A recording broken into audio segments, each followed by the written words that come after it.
এ হলো আপনাদের আসামি, ওকে নিয়ে যান এবং কঠিন থেকে কঠিন শাস্তি দিবেন, যেন এরপর থেকেও অন্য কোনো মেয়ের সাথে এমন জঘন্যতম কাজ না করতে পারে। খালু, আমি কি করেছি যার জন্য তুমি আমাকে পুলিশের হাতে তুলে দিচ্ছ? থানায় গেলে সব জেনে যাবে। আমার চোখের সামনে থেকে ওকে নিয়ে চলে যান। খালুর কথা শুনে পুলিশগুলো দেরি না করে আমার কলার ধরে নিয়ে যেতে লাগলো। আমি খালুর কাছে জানতে চেয়েছি কেন আমাকে পুলিশের হাতে তুলে দিল, কিন্তু আমার খালু কিছু না বলেই ওখান থেকে চলে গেলেন। অতএব পুলিশগুলো আমাকে থানায় নিয়ে এসে জেলখানার ভিতরে ঢুকিয়ে একটা চেয়ারে বেঁধে মুখে টেপ লাগিয়ে দিল। একটু পর দুজন কনস্টেবল প্রবেশ করে আমাকে মারধর করতে লাগলো। মারধর করার ফলে শরীরের অনেক জায়গাতে রক্ত বেরোতে শুরু করে দিয়েছে। একজন দারোগা জেলখানার বাইরে থেকে আমার অবস্থা দেখছিল। আমার শরীরে রক্ত বের হওয়া দেখে দারোগা ওদের বলতে লাগলো, এবার থাম, ও শিক্ষা হয়ে গেছে, এরপর থেকে আর কোনো মেয়ের সাথে এমন কাজ করবে না বলে মনে হচ্ছে। কথাগুলো শুনে কনস্টেবল মারা বন্ধ করে দিল। আমি ব্যথায় ছটফট করছি। এটা দেখে আমার পাশে থাকা একজন কনস্টেবল বলল, স্যার, ওর মুখের টেপ খুলে দেই। দারোগা টেপ খুলে দেওয়ার অনুমতি দিল। আমার মুখ থেকে টেপ খুলে দিতেই আমি জিজ্ঞাসা করলাম, প্লিজ আপনারা বলুন না আমাকে থানায় কেন নিয়ে এসছেন, আর এভাবে মারধর কেন করছেন? জেলখানার বাইরে দাঁড়িয়ে থাকা কনস্টেবল রাগী কণ্ঠে বলল, সেটা তো খালুর কাছ থেকে জেনে নিস, আর তোরা গিয়ে ওকে থানার বাইরে ফেলে দিয়ে আয়। আমার পাশে দাঁড়িয়ে থেকে দুইজন কনস্টেবলকে কথাগুলো বলে চলে গেলেন। দারোগার কথা মতো ওরা গিয়ে আমাকে থানার বাইরে দিয়ে এলো। আমার পুরো শরীর ব্যথা, আর সাথে অনেক জায়গাতে রক্ত বেরোচ্ছে। কনস্টেবলগুলো পায়ে বেশি মেরেছে, যার জন্য সেখানে অনেক ব্যথা। আমি অনেক কষ্টে দাঁড়ালাম। তারপর খালুর বাসার দিকে যেতে লাগলাম। মাথা সহ সারা শরীর অনেক ব্যথা। অনেকক্ষণ হাঁটার পর আমি আমার খালুর বাসায় এলাম। কলিং বেল বাজাতে খালামুনি দরজা খুলে দিল। দরজার বাইরে আমাকে দাঁড়িয়ে থাকতে দেখে রাগী কণ্ঠে বলল, তুই তুই এখানে কেন এসেছিস? আমার তেমন কথা বলার শক্তি নেই, তবুও বললাম, আমি এখানে আসবো না তো কোথায় যাব? সেটা আমি কিভাবে বলবো? যখন মীরার সাথে কাজটা করতে গিয়েছিলি তখন মনে ছিল না? কি করেছি মীরার সাথে? আমার খালামুনি আরো রেগে গিয়ে বলা শুরু করলো, কি করেছিস মানে? তুই যে মীরাকে নষ্ট করার চেষ্টা করেছিস সেটা কি? কথাটা শুনেই আমার মাথা যেন ঘুরে গেল। মনে মনে ভাবতে লাগলাম, এরা পাগল হয়ে গেছে নাকি, যে আমি মীরাকে নষ্ট করতে যাব কেন? নাকি এটা মীরার কোনো প্ল্যান?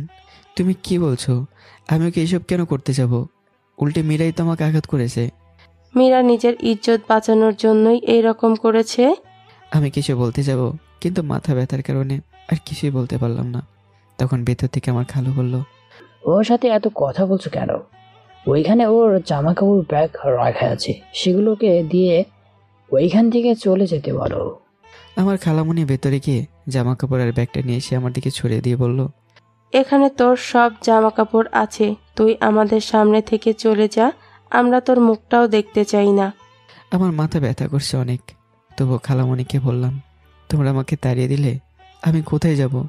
খালামণি আরও কিছু বলতে যাবে, এমন সময় আমার খালু এসে আমার কলার ধরে আমাকে বাসার বাইরে রাস্তায় ফেলে দিয়ে তারপর আবারও বলল, আজকের পর থেকে এই বাসার আশেপাশে তোকে যেন না দেখি। এবং বলছিস না কি করেছিস, জানিস না?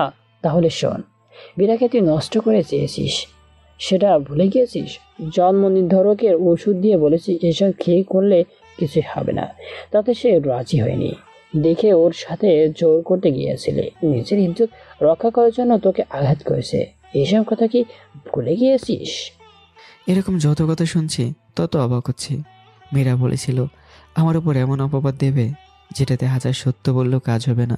এখন বুঝতে পারছি কিসের অপবাদ ছিল এটা। সবগুলো মীরা সাজানো নাটক। রাস্তার মাঝে বসে এসব চিন্তা করছি, কি বলবো কিছুই ভেবে পাচ্ছি না। আজকের পর থেকে তোকে এখানে যেন না দেখি, দেখতে পেলে আবার পুলিশে ধরিয়ে দিব। আমার খালু কথাগুলো বলে বাসার ভেতর চলে গেল। বাসার সামনে রাস্তায় বসে নিজের চোখের জল ফেলছি। জামা কাপড়ের ব্যাগটা হাতে নিয়ে হাঁটতে শুরু করলাম। মনে মনে বলতে লাগলাম, আমি হাজার বললেও তারা আমাকে বিশ্বাস করবে না, কারণ মীরা যেটা বলে তারা সেই কথাগুলোই বিশ্বাস করে। আমার কথার কোনো মূল্য তাদের কাছে পাবো না। এর চেয়ে আমি তাদের কাছ থেকে দূরে কোথাও চলে যাব এবং মীরার বিচার আল্লাহর উপরই ছেড়ে দিলাম। তিনি সব জানেন, তিনি মীরাকে কঠিন শাস্তি দেবে। এসব ভাবতে ভাবতে অনেক পথ চলে এসেছি। মাথার ব্যথাটা আস্তে আস্তে বাড়ছে। জামা কাপড় আর ব্যাগটা নিয়ে যাওয়ার শক্তিও পাচ্ছি না। পাশে একটা ফাঁকা বেঞ্চে চোখ পড়ল। ব্যাগটা হাতে নিয়ে সেখানে বসে পড়লাম। বসে বসে ভাবতে লাগলাম, আমি কোথায় যাব? আগে যেখানে থাকতাম সেখান থেকে তো বের করে দিয়েছে। পকেটে কোনো টাকাও নেই। টাকা থাকলে আপাতত একটা ব্যবস্থা করে নিতাম, কিন্তু সেটাও হবে না। কোনো টিউশনের মাসও হয়নি, যার জন্য কেউ টাকাও দেবে না। এতদিন খালুর কাছে থাকতাম, টাকা নিয়ে তেমন সমস্যা হতো না, কিন্তু এখন কোথায় থাকবো? নিজের থাকার জায়গা নিজে খুঁজে বের করতে হবে। কথাগুলো ভাবছি, চোখে জল ফেলছি। হঠাৎ করে ব্যাগের পকেট থেকে মেসেজের আওয়াজ এলো, তাই ব্যাগের পকেট খুলে দেখি ভেতরে আমার বাটন ফোনটা পড়ে আছে এবং সেটাতে মীরার নাম্বার থেকে কয়েকটা মেসেজ এসছে। ফোনটা হাতে নিয়ে মেসেজগুলো দেখতে লাগলাম। মীরা যে মেসেজগুলো লিখেছে সেগুলো হলো, তোকে বলেছিলাম না তোর উপর এমন অপবাদ দিব যার জন্য তোর কথা কেউ বিশ্বাস করতে চাইবে না। এখন দেখ কি অবস্থা হয়েছে। বারবার বলেছিলাম আমার এবং আকাশের মাঝে না আসতে, কিন্তু তুই আমার কথাই শুনলি না। এবার বোঝ কেমন লাগে। মেসেজ পড়ে আমার ঠোঁটের কোণে হাসি ফুটে গেল। এত কষ্টের মাঝে কেন হাসি পাচ্ছে সেটাই বুঝতে পারছি না। যেহেতু মীরা মেসেজ দিয়েছে তাই এই কথার রিপ্লাই আমি লিখলাম, চিন্তা করিস না, আল্লাহর বিচার করবে এবং আমি তোর আসল রূপ বের করব। তখন সবাই দেখবে কে খারাপ আর কে ভালো।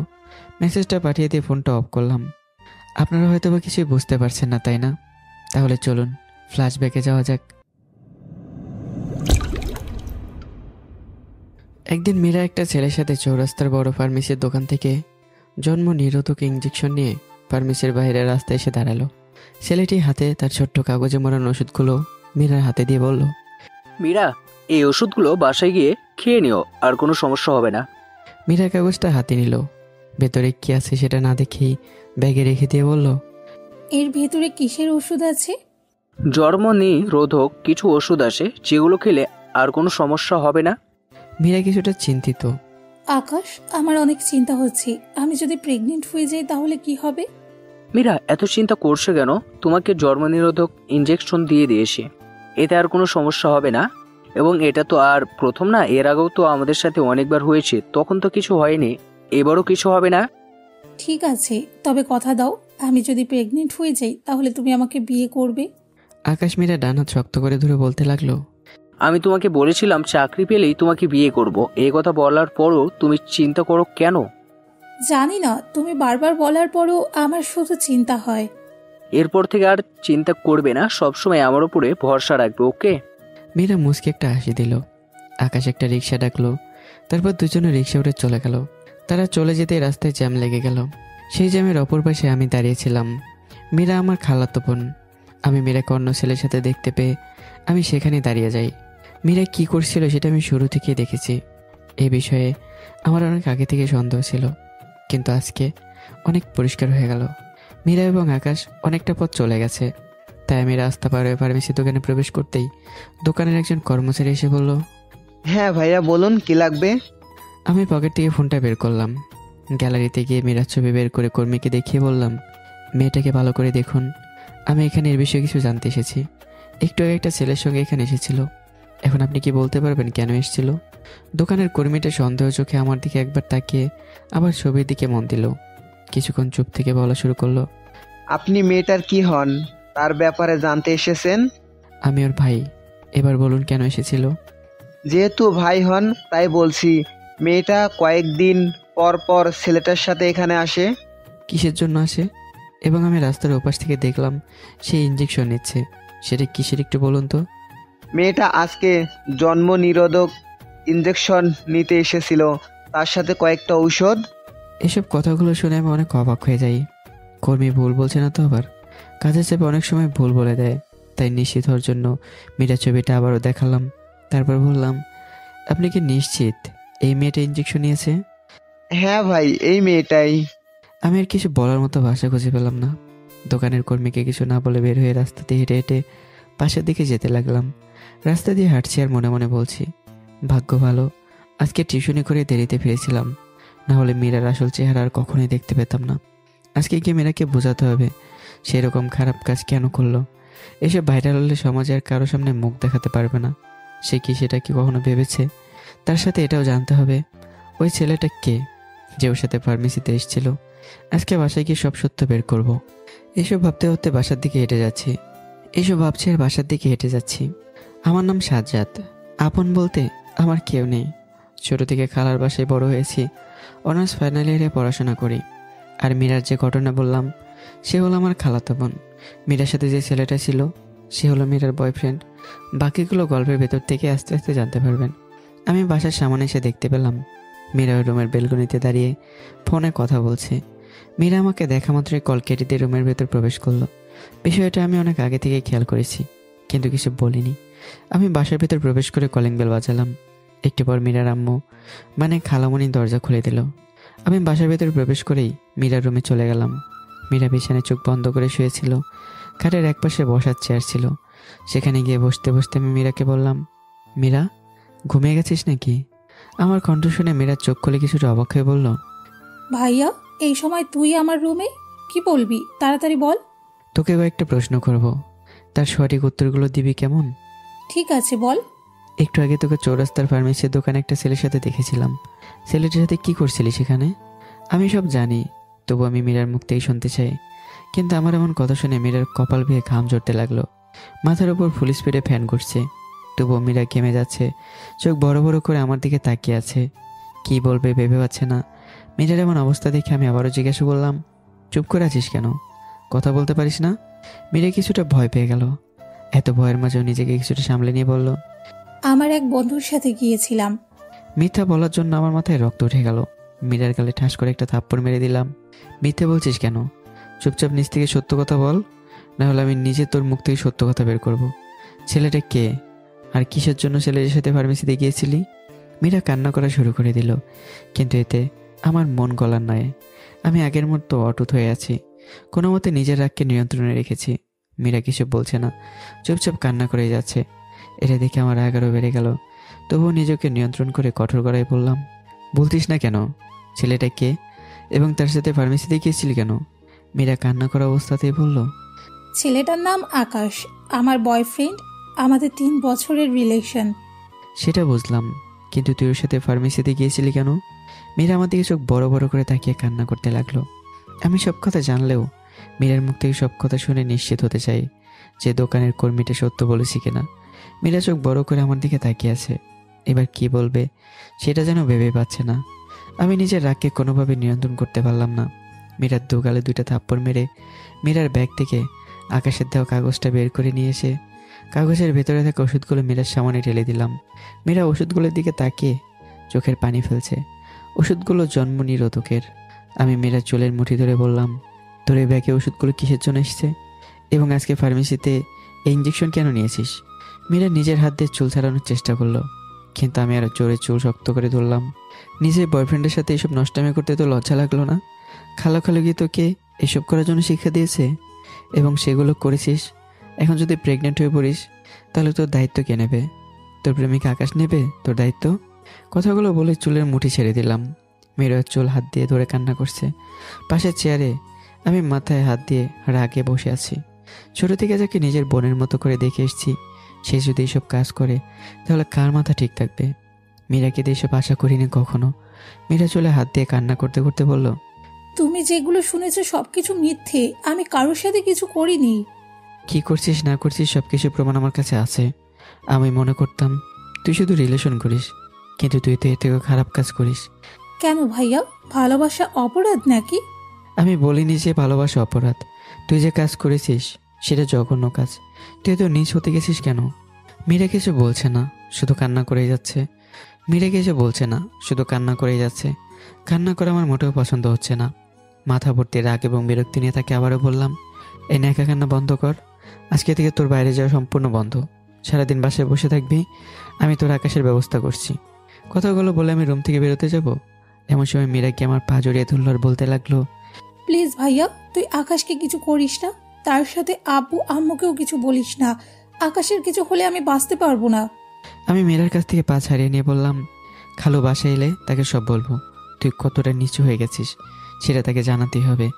তবে তার আগে আকাশের ব্যবস্থা করব, শুধু অপেক্ষা কর। প্লিজ ভাইয়া, তুই কাউকে কিচ্ছু বলিস না। আমি আর এইসব কাজ করব না। তোকে করার সুযোগ দিলে তো করবি। আজকে থেকে তোর বাইরে যাওয়া সম্পূর্ণ অফ। হাজার চেষ্টা করলেও বাইরে যেতে পারবি না। ভাইয়া প্লিজ, তুই এইরকম কাজ করিস না। ওই মুখ নিয়ে আমাকে ভাইয়া ডাকবে না, আমি তোর ভাই নই। আমি কথাগুলো বলেই মীরার রুম থেকে বের হয়ে এলাম। নিজের রুমের দিকে যাচ্ছিলাম, এমন সময় আমার খালামণি এসে বলল, সাজ্জাদ, মীরার কি হয়েছে? ওর রুম থেকে কান্নার আওয়াজ শুনতে পেলাম। ওইসব কিছু না। আজকে রাতে খালু বাসায় আসার পর তোমাদের একটা কথা বলার আছে। কি কথা আছে এখনই বল। খালু আসার পরেই বলবো। ঠিক আছে, এখন গিয়ে ফ্রেশ হয়ে আয়। আমি আর কিছু না বলে ফ্রেশ হওয়ার জন্য ওয়াশরুমে প্রবেশ করলাম। আয়নাতে নিজের মুখ দেখছি এবং মীরার কথা ভাবছি। সে কতটা নিচে নেমে গেছে। এসব কথা যদি সমাজের মানুষের মাঝে ছড়িয়ে পড়ে তাহলে অনেক বড় সমস্যা হয়ে যাবে। মীরার আত্মহত্যা করা ছাড়া আর কোনো পথ থাকবে না। এগুলো ভেবে ফ্রেশ হয়ে বাইরে চলে এলাম। তারপর লাঞ্চ করে মীরার রুমে গেলাম আকাশের বাসার ঠিকানা নিতে। মীরার রুমে প্রবেশ করে দেখতে পেলাম সে ফোনে কথা বলছে। আমাকে দেখা মাত্র ফোনটা লুকিয়ে ফেললো। মীরার মনের ভেতর ভয় জেগে উঠলো আর কাঁপা কাঁপা কণ্ঠে বলল, ভাইয়া তুই এখানে? হ্যাঁ আমি। তুই কার সাথে কথা বলছিলি? কোথায়? আমি তো কারোর সাথে কথা বলছিলাম না। তুই বোধহয় ভুল দেখেছিস। আমি রেগে গিয়ে মীরার কাছ থেকে ফোনটা কেড়ে নিয়ে কল লিস্টে দেখলাম আকাশের নামটা পড়ে ভাসছে। এটা দেখে আমি আরও রাগান্বিত হয়ে বলতে লাগলাম, তুই বললি কথা বলিনি, তাহলে এটা কি? মীরা ভয়ে চুপ করে আছে। কিছু বলার মতো ভাষায় যেন খুঁজে পাচ্ছে না এবং চোখ বড় বড় করে আমার দিকে তাকিয়ে আছে। আমি মীরার ফোনটা মেঝেতে ফেলে দিয়ে রাগী কণ্ঠে বললাম, আকাশ কোথায় থাকে? আমি জানি না। দেখ, আমার রেগে যেতে বাধ্য করিস না। ভালোভাবে আকাশের ঠিকানা বল। বললাম তো আমি জানি না। আমি রেগে গিয়ে জোরে একটা থাপ্পড় মেরে দিলাম। থাপ্পড় খেয়ে মীরা কাঁদতে কাঁদতে আকাশের বাসার ঠিকানা বলে দিল। আকাশের বাসার ঠিকানা বলার পর আমি আবারও বললাম, তুই বাসা থেকে বের হবি না। আমি গিয়ে আকাশের সাথে কথা বলে আসছি।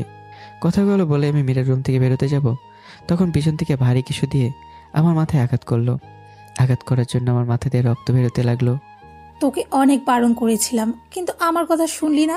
এখন দেখ আমি তোর কি অবস্থা করি। তোর ওপর এমন অপবাদ দিব যার জন্য কেউ তোর কথা বিশ্বাস করবে না। আমি মাথায় হাত দিয়ে দাঁড়িয়ে আছি। চোখটা আস্তে আস্তে বন্ধ হয়ে আসছে। মীরার কথাগুলো পুরোটা বুঝতে না পারলেও যতটুকু বুঝেছি সেটার উত্তর দেওয়ার জন্য আমি বললাম, তুই কাজটা ঠিক করিসনি। এর শাস্তি তুই পাবি, শুধু সময়ের অপেক্ষা। মীরা আমার গালে থাপ্পড় দিয়ে বলতে লাগলো, সেটা দেখা যাবে, এবং আগে তোকে শেষ করি তারপর বাকিটা। ফুলদানি মীরার হাতেই ছিল। মীরার কথা শেষ হতে আবারও সেই ফুলদানি দিয়ে আমার মাথায় আবারও আঘাত করলো। এবার জোরে আঘাত করেছে, যেটার চাপ আমি সহ্য করতে না পেরে জ্ঞান হারিয়ে ফেললাম। যখন আমার জ্ঞান ফিরল তখন নিজেকে ছোট্ট একটা রুমের ভেতরে আবিষ্কার করলাম। চারদিকে একবার তাকিয়ে বুঝলাম এটা হাসপাতালের কেবিন। কিন্তু আমি এখানে কেন আর কিভাবে এলাম? এরকম হাজারটা প্রশ্ন মাথার ভেতর ঘুরপাক খাচ্ছে। শুয়ে থাকতে থাকতে শরীর ব্যথা হয়ে গেছে। কতদিন এভাবে আছি সেটাও বলতে পারি না। ব্যথা কমানোর জন্য উঠে বসতে যাব, এমন সময় একজন নার্স এসে কেবিনে প্রবেশ করে আমাকে বসতে দেখে বলল, আপনি উঠবেন না? শুয়ে থাকুন, না হলে সমস্যা হবে না। কথাগুলো বলেই নার্সটা আমাকে পুনরায় শুয়ে দিল। তখন আমি প্রশ্নবোধক চাহনিতে জিজ্ঞাসা করলাম, আমার কি হয়েছে যার জন্য বসে থাকলে সমস্যা হবে? আপনার মাথায় অনেক বড় আঘাত পেয়েছেন, যার জন্য আপনি বসে থাকতে পারবেন না। বসে থাকলে মাথায় সমস্যা হয়ে যাবে। নার্সের কথা শুনে আমি মাথায় হাত দিলাম। পুরো মাথা ব্যান্ডেজ অনুভব করতে পারছি। তখন মনে পড়ে গেল মীরা মাথায় আঘাত করেছিল, যার জন্য সারা মাথা ব্যান্ডেজ করা। আমি বসে বসে মীরার কথা ভাবছিলাম। এমন সময় নার্স বলল, আপনি মাথায় এত ভয়াবহ আঘাত পেলেন কিভাবে? আপনি জানেন না? আর একটু হলে আপনি সব ভুলে যেতেন। আমি মনে মনে ভাবতে লাগলাম, এখন যদি বলি মীরা আঘাত করেছে তাহলে সমস্যা হয়ে যেতে পারে। এখন মিথ্যা বলে চালিয়ে দিতে হবে। মাথার উপর সিলিং ফ্যান পড়েছিল। ইস, আপনার ভাগ্য ভালো, আপনাকে সময় মতো নিয়ে আসা হয়েছিল, যার জন্য বেঁচে গিয়েছেন। আমাকে নিয়ে এসেছে কে? আপনার খালু। ও। আপনি শুয়ে থাকুন, আমি গিয়ে আপনার ফ্যামিলির লোকদের খবর দিচ্ছি। আমি মাথা নাড়িয়ে হ্যাঁ জানালাম। নার্সটা চলে গেল। প্রায় 30 মিনিট পর আমার কেবিনে খালু সহ 2জন পুলিশ প্রবেশ করলো। খালু আমাকে দেখিয়ে পুলিশগুলোকে বললেন, এ হলো আপনাদের আসামি, ওকে নিয়ে যান এবং কঠিন থেকে কঠিন শাস্তি দিবেন, যেন এরপর থেকেও অন্য কোনো মেয়ের সাথে এমন জঘন্যতম কাজ না করতে পারে। এই ছিল আমার সাথে ঘটে যাওয়া ঘটনা। এবার বর্তমান। যত সময় যাচ্ছে তত মাথা এবং শরীরে ব্যথা বাড়ছে। এভাবে অনেকক্ষণ হাঁটার পর ব্যথাগুলো আরও বেড়ে গেল। ভাবলাম রেস্ট নেব, তাই সামনের একটা ব্রেঞ্চ দেখতে পেলাম। কিন্তু সেখানে যাওয়ার আগেই আমি জ্ঞান হারিয়ে পড়ে গেলাম। নির্জন একটা রাস্তায় দীর্ঘ সময় ধরে পড়ে আছি। এই রাস্তার আশেপাশে কোনো বাড়িঘর নেই, চারদিকে শুধু গাছ আর গাছ। কেউ বেশি যাতায়াতও করে না। আমার শরীরের কাটা জায়গাগুলোতে রক্ত পড়ছে, কিছু কিছু জায়গায় বন্ধ হয়েছে। এত কিছুর মাঝেও জ্ঞান ফিরে আসার কোনো নামগন্ধই নেই। হঠাৎ করে সেই রাস্তা দিয়ে শহীদুল ইসলাম নামে একজন লোক যাচ্ছিল। শহীদুল ইসলাম এই শহরের বড় বিজনেসম্যানদের ভেতর একজন। তিনি এই রাস্তা দিয়ে বেশি যাতায়াত করেন না, কিন্তু আজকে কি যেন ভেবে এদিক দিয়ে যাচ্ছিলেন। গাড়ি করে যাওয়ার সময় রাস্তার পাশে কাউকে পড়ে থাকতে দেখে তার ড্রাইভারকে বলল, জামাল ভাই, গাড়িটা থামান। ড্রাইভার গাড়ি থামিয়ে শহীদুল ইসলামের দিকে তাকিয়ে বলতে লাগলো, স্যার কোনো সমস্যা হয়েছে নাকি? শহীদুল ইসলাম নিজের হাত দিয়ে আমার দিকে ইশারা করলেন। ওখানে কেউ একজন পড়ে আছে, চলেন গিয়ে দেখি। স্যার ওখানে না যাওয়াটা আমাদের জন্য ভালো হবে, হয়তো কোনো পাগল শুয়ে আছে। শহীদুল ইসলাম ড্রাইভারের কথায় কর্ণপাত না করে গাড়ি থেকে নামলেন। তারপর আস্তে আস্তে আমার দিকে অগ্রসর হতে লাগলেন। আমার কাছাকাছি এসে শরীরে স্পর্শ করে দেখলেন এখনও জীবিত, কিন্তু শরীরে কোনো জায়গা দিয়ে রক্ত বেরোচ্ছে। এখনই হাসপাতালে নিয়ে যেতে হবে, না হলে নাও বেঁচে থাকতে পারি। শহীদুল ইসলাম দেরি না করে ড্রাইভারকে উদ্দেশ্য করে বললেন, জামাল ভাই, গাড়িটা এখানে নিয়ে আসেন, ছেলেটাকে হাসপাতালে নিয়ে যেতে হবে, আরো দেরি হলে বাঁচানো সম্ভব হবে না। ড্রাইভারটা আমার কাছাকাছি আসলো গাড়ি নিয়ে এবং দুজনে মিলে আমাকে গাড়িতে শুয়ে দিল। রাস্তায় আমার জামা কাপড়ের ব্যাগ পড়েছিল। শহীদুল ইসলামের চোখে পড়া মাত্রই উনি ব্যাগ টেনে গাড়িতে রেখে দেয় এবং সামনে ড্রাইভারের সামনে বসে পড়েন। পেছনে আমাকে শুয়ে রাখা হয়েছে, যার জন্য জায়গা নেই। জামাল ভাই ড্রাইভিং সিটে বসে বললেন, স্যার আমরা এখন কোথায় যাব? আমার হাসপাতালে নিয়ে চলুন, ছেলেটাকে চিকিৎসা করাতে হবে। জামাল ভাই বাড়তি কোনো কথা না বলেই ড্রাইভিং করতে লাগলেন। প্রায় 10 মিনিট পর শহীদুল ইসলামের হাসপাতালের সামনে এসে পড়ল। গাড়ি থামিয়ে কয়েকজন লোকের সাহায্যে আমাকে ভেতরে নিয়ে এমার্জেন্সিতে ভর্তি করালো। শহীদুল ইসলাম বড় মাপের একজন বিজনেসম্যান হয়। তিনি হাসপাতাল, স্কুল, কলেজ অনেক কিছুই তৈরি করেছেন। এমার্জেন্সি কেবিনের সামনে একটা চেয়ারে বসে আছেন শহীদুল ইসলাম এবং তার ড্রাইভার। শহীদুল ইসলামের শার্টে কিছুটা রক্ত লেগেছে। ড্রাইভার সেগুলো দেখে বলল, স্যার আপনার শার্টে রক্ত লেগে গেছে, চলুন আপনাকে বাসায় নিয়ে যাই। ডাক্তার সাহেব বের হবার পর বাসায় যাব। তাহলে আপনার জন্য খাবার নিয়ে আসি, বিকেল হতে চললো, এখনো কিছু খাননি। মালিক ভাই, আপনাকে তো বললাম ডাক্তার বের হওয়ার পর বাসায় যাব, ছেলেটার জন্য চিন্তা হচ্ছে। আপনি চিন্তা করবেন না, ছেলেটার কিচ্ছু হবে না। শহীদুল ইসলাম কিছু না বলেই চুপ করে বসে থাকতে লাগলেন। 30 মিনিট পর ডক্টর বের হলো। তিনি ডাক্তারের কাছে গিয়ে বলল, ছেলেটা কেমন আছে? আপনি চিন্তা করবেন না, ছেলেটা এখন বিপদমুক্ত, তবে মাথায় একটু বেশি ক্ষত দেখলাম, ভারী কিছু দিয়ে আঘাত করার ফলে এমনটা হয়েছে। ডাক্তারের কথা শুনে তিনি চিন্তায় পড়ে গেলেন। প্রশ্নবোধক চাহনিতে ডাক্তারকে বললেন, মাথার আঘাতের জন্য কি কোনো সমস্যা হবে? তেমন সমস্যা হবে না, ওষুধ লিখে দিব, নিয়মিত খাওয়ালে ঠিক হয়ে যাবে। ছেলেটাকে বাসায় নিয়ে যেতে পারবো কবে? সেটা জ্ঞান ফেরার পর বলতে পারবো। ও, আমরা দেখা করতে পারি কি? এখন দেখা করতে পারবেন না, যখন জ্ঞান ফিরবে তখন দেখা করবেন, তাই হবে। কথাগুলো বলে ডক্টর চলে গেল। ড্রাইভার জামাল ভাই ডাক্তারের কথাগুলো শুনছিল। যখন ডাক্তার চলে গেলেন তখন তিনি বললেন, স্যার তাহলে চলুন বাসায় চলে যাই, পরে না হয় আবার আসবেন। হ্যাঁ চলুন, ছেলেটা জ্ঞান ফিরলে আসবো। আচ্ছা চলুন। ড্রাইভারকে নিয়ে শহীদুল ইসলাম বাসায় চলে গেলেন। বাসায় প্রবেশ করা মাত্রই শহীদুল ইসলামের স্ত্রী নূরজাহান বেগম শার্টে লেগে থাকা রক্ত দেখে বললেন, তোমার শার্টে রক্ত লেগে আছে কেন? কোথাও আঘাত পেয়েছ নাকি? শহীদুল ইসলাম নিজের শরীরে থাকা শার্ট খুলতে খুলতে বললেন, সেটা অনেক বড় ঘটনা, খাওয়ার সময় বলবো। ঠিক আছে, তুমি ফ্রেশ হয়ে এসো, আমি খাবার দিচ্ছি। শহীদুল ইসলাম ফ্রেশ হওয়ার জন্য গেলেন। তার পরিবারে তিনি, তার স্ত্রী এবং তার একটা মেয়ে আছে। এই নিয়ে তার পরিবার। ফ্রেশ হয়ে এসে টেবিলে বসে আজকের ঘটে যাওয়া ঘটনা তিনি তার স্ত্রীকে সবকিছু বললেন। তার স্ত্রী সব শুনে বলল, ছেলেটা এখন কেমন আছে?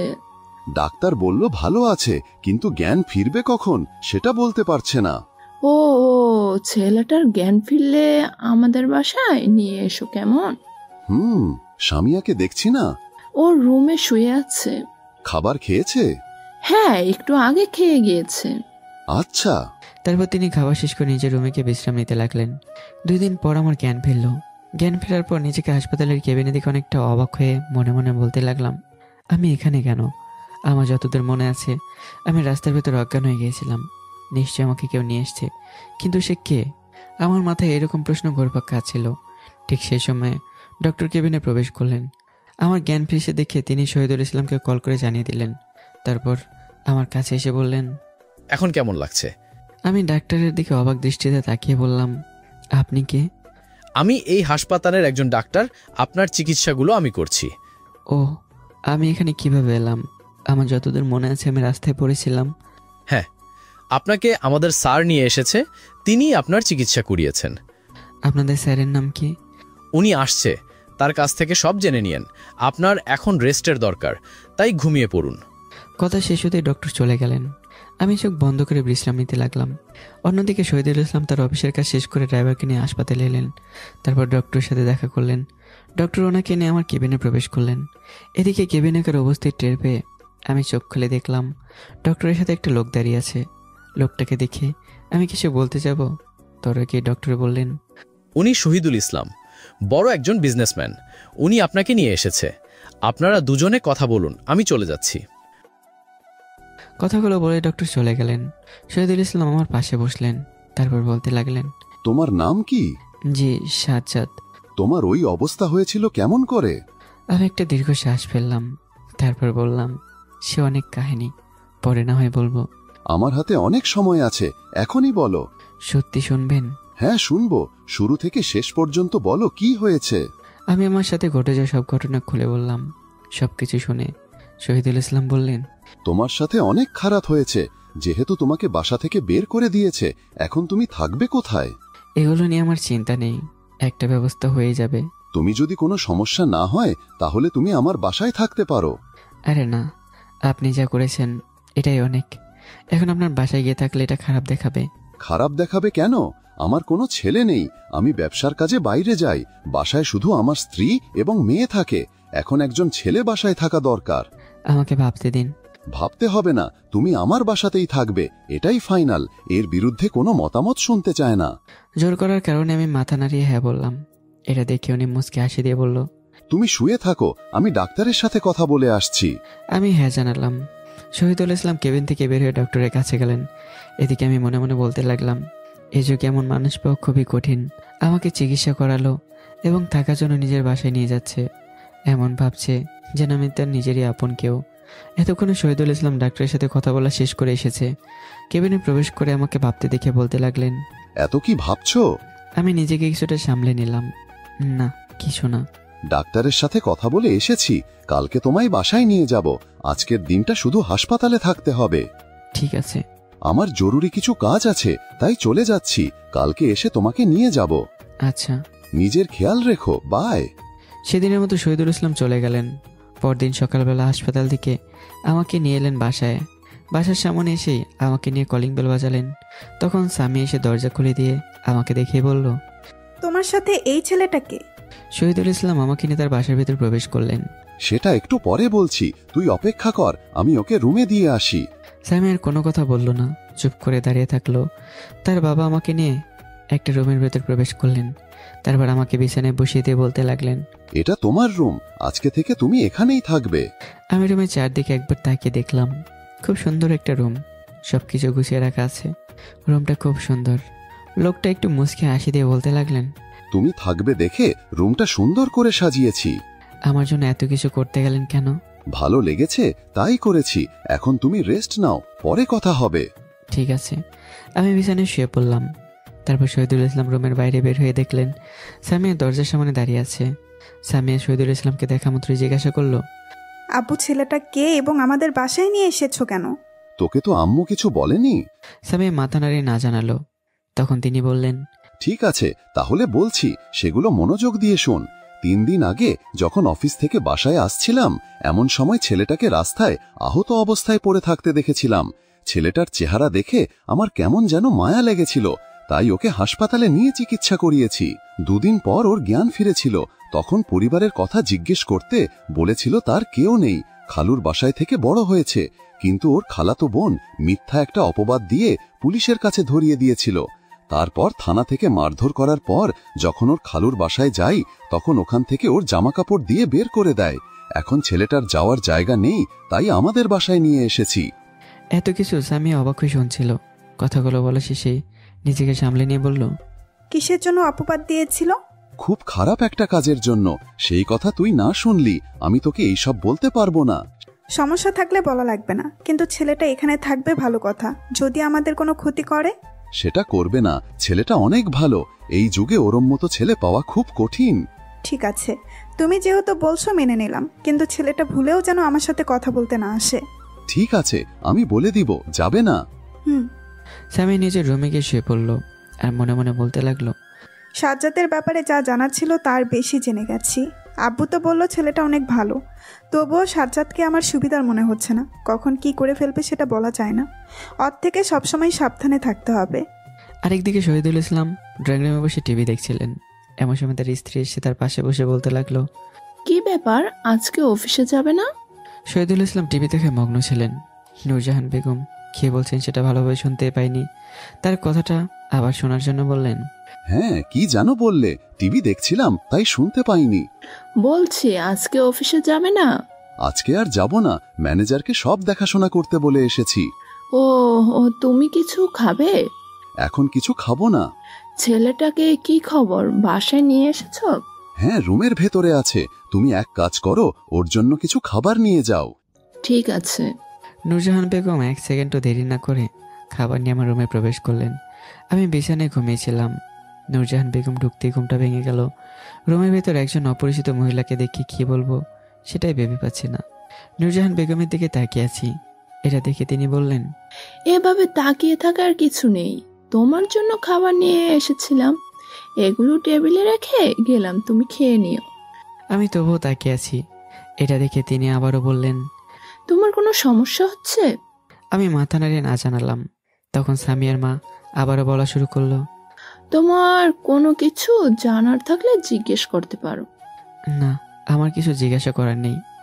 ও ও আচ্ছা, খাবারগুলো টেবিলে রেখে গেলাম, খেয়ে নিও। ঠিক আছে। সেই সময় মতো সামিয়ার মা চলে গেলেন। রাত 10টার দিকে আমি সহ তাদের পরিবারের সবাই ডিনার করছি।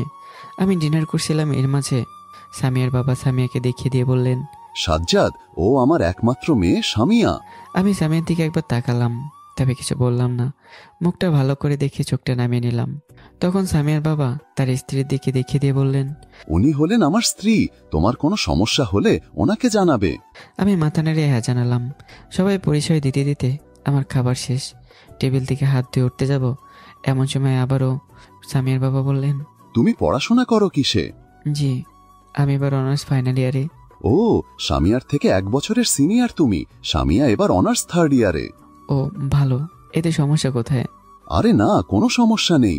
তখন আমাকে জিজ্ঞাসা করলো, তোমার কি পড়াশোনার ইচ্ছা আছে? আমি বললাম আছে। আচ্ছা। আমি শহীদুল ইসলামের উপরের অপেক্ষা না করে ওখান থেকে রুমে এসে ওষুধ খেয়ে ঘুমিয়ে গেলাম। আমি চলে যাওয়ার পর শহীদুল ইসলাম সামিয়াকে বলা শুরু করলেন, তুই বাসায় একা থাকিস, মাঝে মাঝে ওর সাথে কথা বলবি, এতে তোর ভালো লাগবে। সামিয়া কিছুটা বিরক্তিকর কণ্ঠ নিয়ে বলল, সেটা দেখব কি করা যায়। যা এখন গিয়ে ঘুমিয়ে পড়, সকালে উঠতে হবে।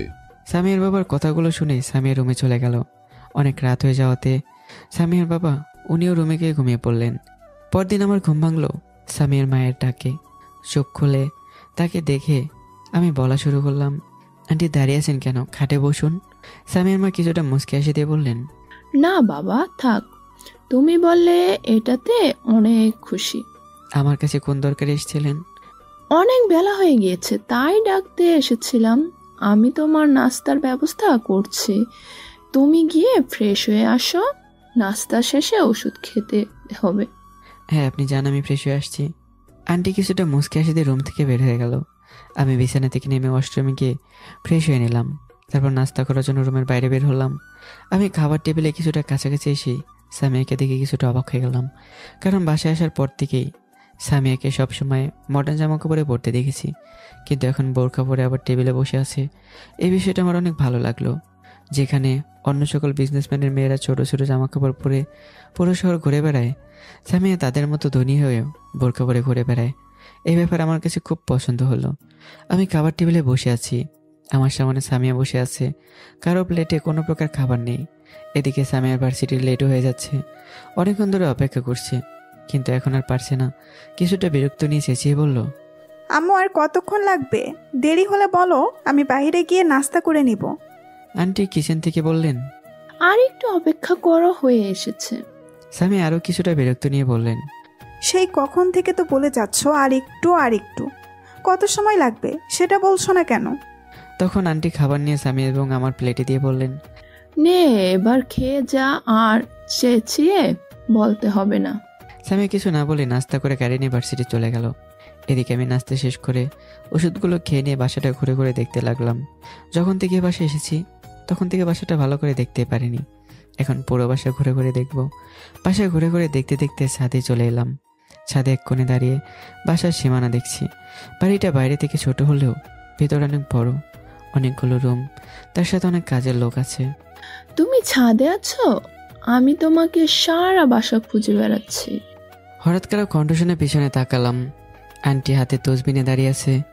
আমি ওগুলোকে দেখে কিছুটা চিন্তিত হয়ে বললাম, কেন আন্টি, কোনো সমস্যা হয়েছে নাকি? সেই সব কিছুই হয়নি। আমি ভাবলাম ছেলেটা অসুস্থ, শরীর নিয়ে কোথায় গেল। এই বাসাটা ঘুরে ঘুরে দেখছিলাম। দেখেছো? হ্যাঁ, আপনাদের বাসা অনেক বড়। এত বড় বাসায় আপনারা 3 জন থাকেন? হ্যাঁ, এই বাসায় আগে অনেকে থাকতো, এখন তারা তাদের মতো ব্যস্ত। ও বাসা দেখে শেষ হলে নিচে এসো কেমন? আচ্ছা আন্টি। আন্টি আর কিছু না বলে চলে গেলেন। আমি আরও কিছুক্ষণ ছাদের উপর থেকে রুমে গিয়ে ফ্রেশ হয়ে নিলাম। তারপর জামা কাপড় চেঞ্জ করব, কিন্তু আমার ব্যাগ খুঁজে পাচ্ছি না। হঠাৎ করে রুমের এক কোণে ব্যাগ দেখতে পেয়ে জামা কাপড় চেঞ্জ করে খাটের উপর বসলাম। মনে মনে বলতে লাগলাম, আমি ভেবেছিলাম আঙ্কেল ব্যাগটা নিয়ে আসেনি, কিন্তু তিনি এসেছেন। ব্যাগটা না থাকলে এক জামা কাপড় পরে কতদিন কাটাতে হতো সেটা জানি না। আরও কিছুক্ষণ আঙ্কেলের প্রশংসা করলাম। তারপর ব্যাগটা জায়গা মতো রেখে বাসার পেছনের বাগানে গেলাম। আপনাদের বলা হয়নি, আঙ্কেলের বাসার পেছনের দিকে একটা ফুলের বাগান আছে, যেটা সামিয়া দেখাশোনা করে থাকে। নানা রকমের ফুল গাছ রোপণ করা আছে। আমি সেগুলো দেখছিলাম। এমন সময় বাসায় একজন কর্মচারী এসে আমাকে বলতে শুরু করলো, আপনি কে?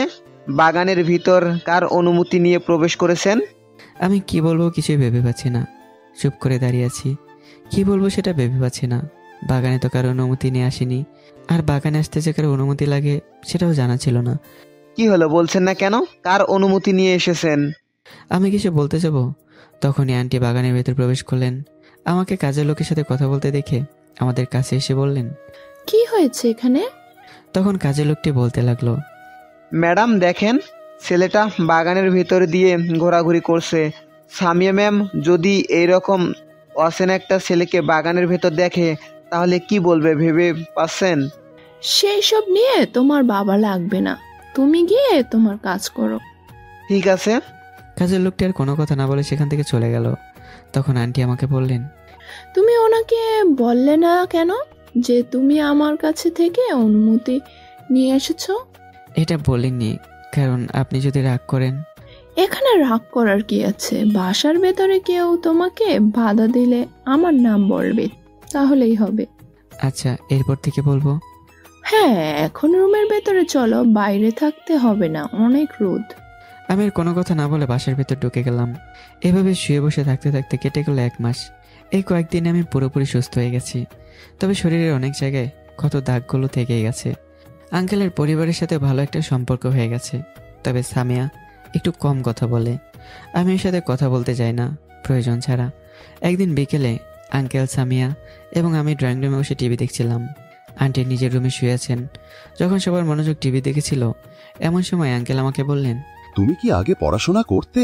আমি টিভি দেখা বাদ দিয়ে আঙ্কেলের দিকে তাকালাম। উনি কি বলছেন সেটা শুনিনি, টিভি দিকে মনোযোগ ছিল দেখে প্রশ্নটা আবারও শোনার জন্য বললাম, হ্যাঁ আঙ্কেল, কি বললেন? বললাম, তুমি এর আগে কি পড়াশোনা করতে? হ্যাঁ, অনার্স ফাইনাল ইয়ারে। আপনাকে তো এর আগে বলেছিলাম। আমার মনে পড়ছে না। তুমি কি আর পড়াশোনা করতে চাও? হ্যাঁ চাই, কিন্তু আমার খরচ চালাবো কিভাবে? সেটা পরে বলবো। তুমি কালকে সামিয়ার সাথে ভার্সিটি গিয়ে ভর্তি হয়ে এসো, কেমন? কোনো কাগজপত্র লাগবে না? আমি ফোন করে বলে দিব। ওই সব কিছুই লাগবে না, তুমি শুধু কালকে থেকে ক্লাস করবে। আচ্ছা। তখন আঙ্কেল তার মেয়ে সামিয়াকে বললেন, সামিয়া, তুই কালকে সাজ্জাদকে নিয়ে ভার্সিটি নিয়ে যাবি, তারপর ভর্তি করে দিবি। সামিয়া কিছুটা বিরক্ত হয়ে বলল, আমি যাব কেন? তুমি গিয়ে ভর্তি করে দিয়ে এসো। কালকে জরুরি একটা মিটিং আছে, আই যেতে পারবো না। ঠিক আছে, যেহেতু তোমার মিটিং আছে তাহলে আমি গিয়ে ভর্তি করে দিব।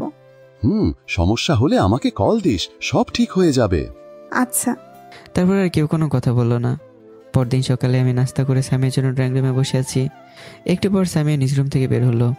নাস্তা শেষ করে আমাকে নিয়ে গাড়ির কাছে এসে বলল, গাড়ি চালাতে পারো? আমি মাথা নাড়িয়ে হ্যাঁ জানালাম। ওকে, আমি রাস্তা বলে দিচ্ছি, তুমি গাড়ি চালাও। সামিয়া কথাগুলো বলে গাড়ির ভিতরে বসে পড়ল। আমি ড্রাইভিং সিটে বসে গাড়ি নিয়ে যেতে লাগলাম। সামিয়া রাস্তা বলছে আর আমি সে রাস্তা অনুসারে যাচ্ছি। ভার্সিটির সামনে আসার পর সামিয়া গাড়ি থামাতে বলল। গাড়ি থামানোর পর সামিয়া গাড়ি থেকে নেমে আমাকে বললেন, তুমি গাড়িটা পার্কিং করে আসো। ঠিক আছে, তুমি এখানে থাকো, আমি আসছি। আমি গাড়ি পার্কিং করে সামিয়ার সাথে ভার্সিটির ভেতর প্রবেশ করলাম। আমি সামিয়া দুজনকে তুমি করে বলি। প্রথম আপনি বলতাম, কিন্তু এখন আমরা তুমি করে কথা বলি। সামিয়া আমাকে নিয়ে প্রিন্সিপালের কেবিনে গেল। ওনার সাথে কথা বলে আমাকে ভর্তি করিয়ে নিল। তারপর কেবিনের বাইরে এসে সামিয়া বলল, তাহলে তুমি ক্লাসে চলে যাও, ক্লাস শেষে গাড়ির কাছে চলে যেও, তাহলেই হবে। ঠিক আছে। তুমি ক্লাসটা চিনবে কি? সমস্যা নেই, খুঁজে নেব। ওকে, আমি ক্লাসে চলে যাচ্ছি। সামিয়া ক্লাসে চলে গেল। এদিকে আমি সারা ভার্সিটি খোঁজার পর নিজের ক্লাস পেলাম। স্যার এখনও ক্লাসে আসেনি।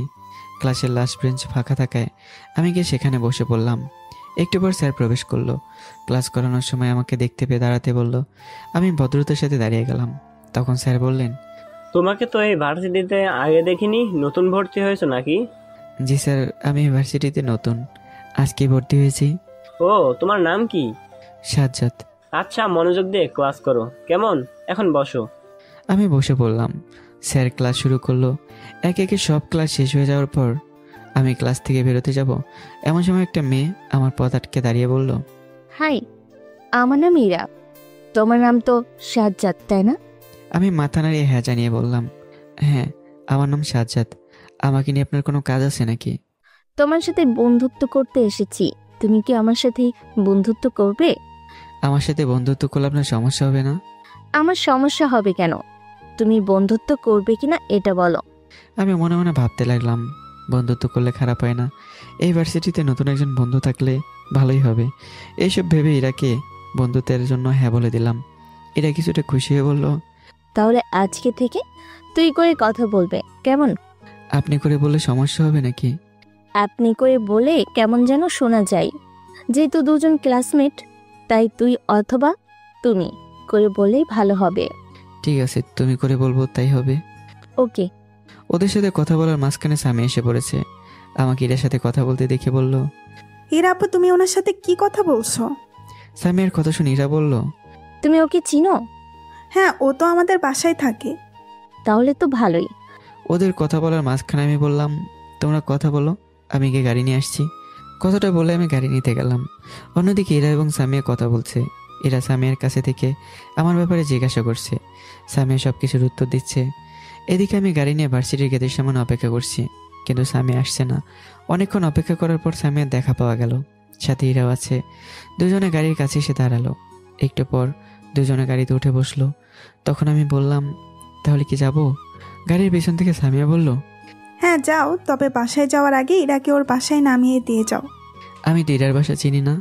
এটা বলার সাথে সাথে ইরা বলে উঠলো, আমি রাস্তা বলে দিচ্ছি, তুমি নিয়ে চলো। আমি আর কিছু বললাম না। ইরা দেখানো রাস্তা দিয়ে গাড়ি চালাতে লাগলাম। পেছনের সিটে ইরা সামিয়া বসে গল্প করছে। একটা সময় ইরা গল্প বাদ দিয়ে আমাকে বলল, তোমার সাথে যে কাজটা হয়েছে এটা খুব খারাপ হয়েছে। আমি অবাক হয়ে গেলাম, কোন কাজের কথা বলছে? অবাক হয়ে একবার ইরার দিকে তাকিয়ে সামনে তাকিয়ে বলতে লাগলাম, কোন কাজটা খারাপ হয়েছে? মানে ইরা যে কাজগুলো করেছে সেটার কথা বলছি। এই বিষয়টা তুমি কিভাবে জানলে? আমাকে সামিরা বলেছে।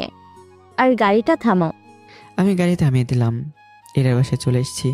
ইরা গাড়ি থেকে নেমে যাচ্ছে, এমন সময় আমি বললাম, প্লিজ এসব কথা কাউকে বলবে না। তুমি চিন্তা করো না, এসব কথা কেউ জানবে না। কথাগুলো বলে ইরা বাসার ভেতর ঢুকে গেল। আমি আবারও গাড়ি চালাতে লাগলাম। একটু পর বাসায় এসে গেলাম। সামিয়া গাড়ি থেকে নামতে যাবে, এমন সময় বললাম, সামিয়া তোমাকে একটা কথা বলবো, সেটা কি রাখবে? হ্যাঁ বলো। তুমি আমার এই অতীতটার কাউকে বলো না প্লিজ। বললে কি হবে? বললে আমার অনেক সমস্যা হবে, তাই বলছি। তুমি আর কাউকে কথাগুলো বলবে না প্লিজ। তুমি যেহেতু বলছো তাই আর বলবো না। ধন্যবাদ। সামিয়া মুচকে হাসি দিয়ে বাসার ভিতর প্রবেশ করলো। আমি গাড়িটা পার্কিং করে বাসার ভিতর ঢুকে নিজের রুমে গিয়ে ফ্রেশ হলাম। তারপর খাবার খেয়ে ঘুমিয়ে গেলাম। বিকেলে শহীদুল ইসলাম অফিস থেকে বাসায় ফিরলেন। তখন আমি আর সামিয়া ড্রয়িং রুমে ছিলাম। আঙ্কেল সামিয়ার কাছে এসে হাতে কয়েক হাজার টাকা ধরিয়ে দিয়ে বললেন, এই টাকাগুলো দিয়ে সাজ্জাদ শপিং করিয়ে দিস। সামিয়া টাকাগুলো সোফার উপর রেখে বলল, তো এগুলো আমাকে দিচ্ছ কেন? সাজ্জাদকে দাও, সে নিজে গিয়ে শপিং করে আসবে। ও পারবে না, তুই গিয়ে তোর পছন্দ মতো জামা কাপড় ও একটা মোবাইল কিনে দিবি। ঠিক আছে।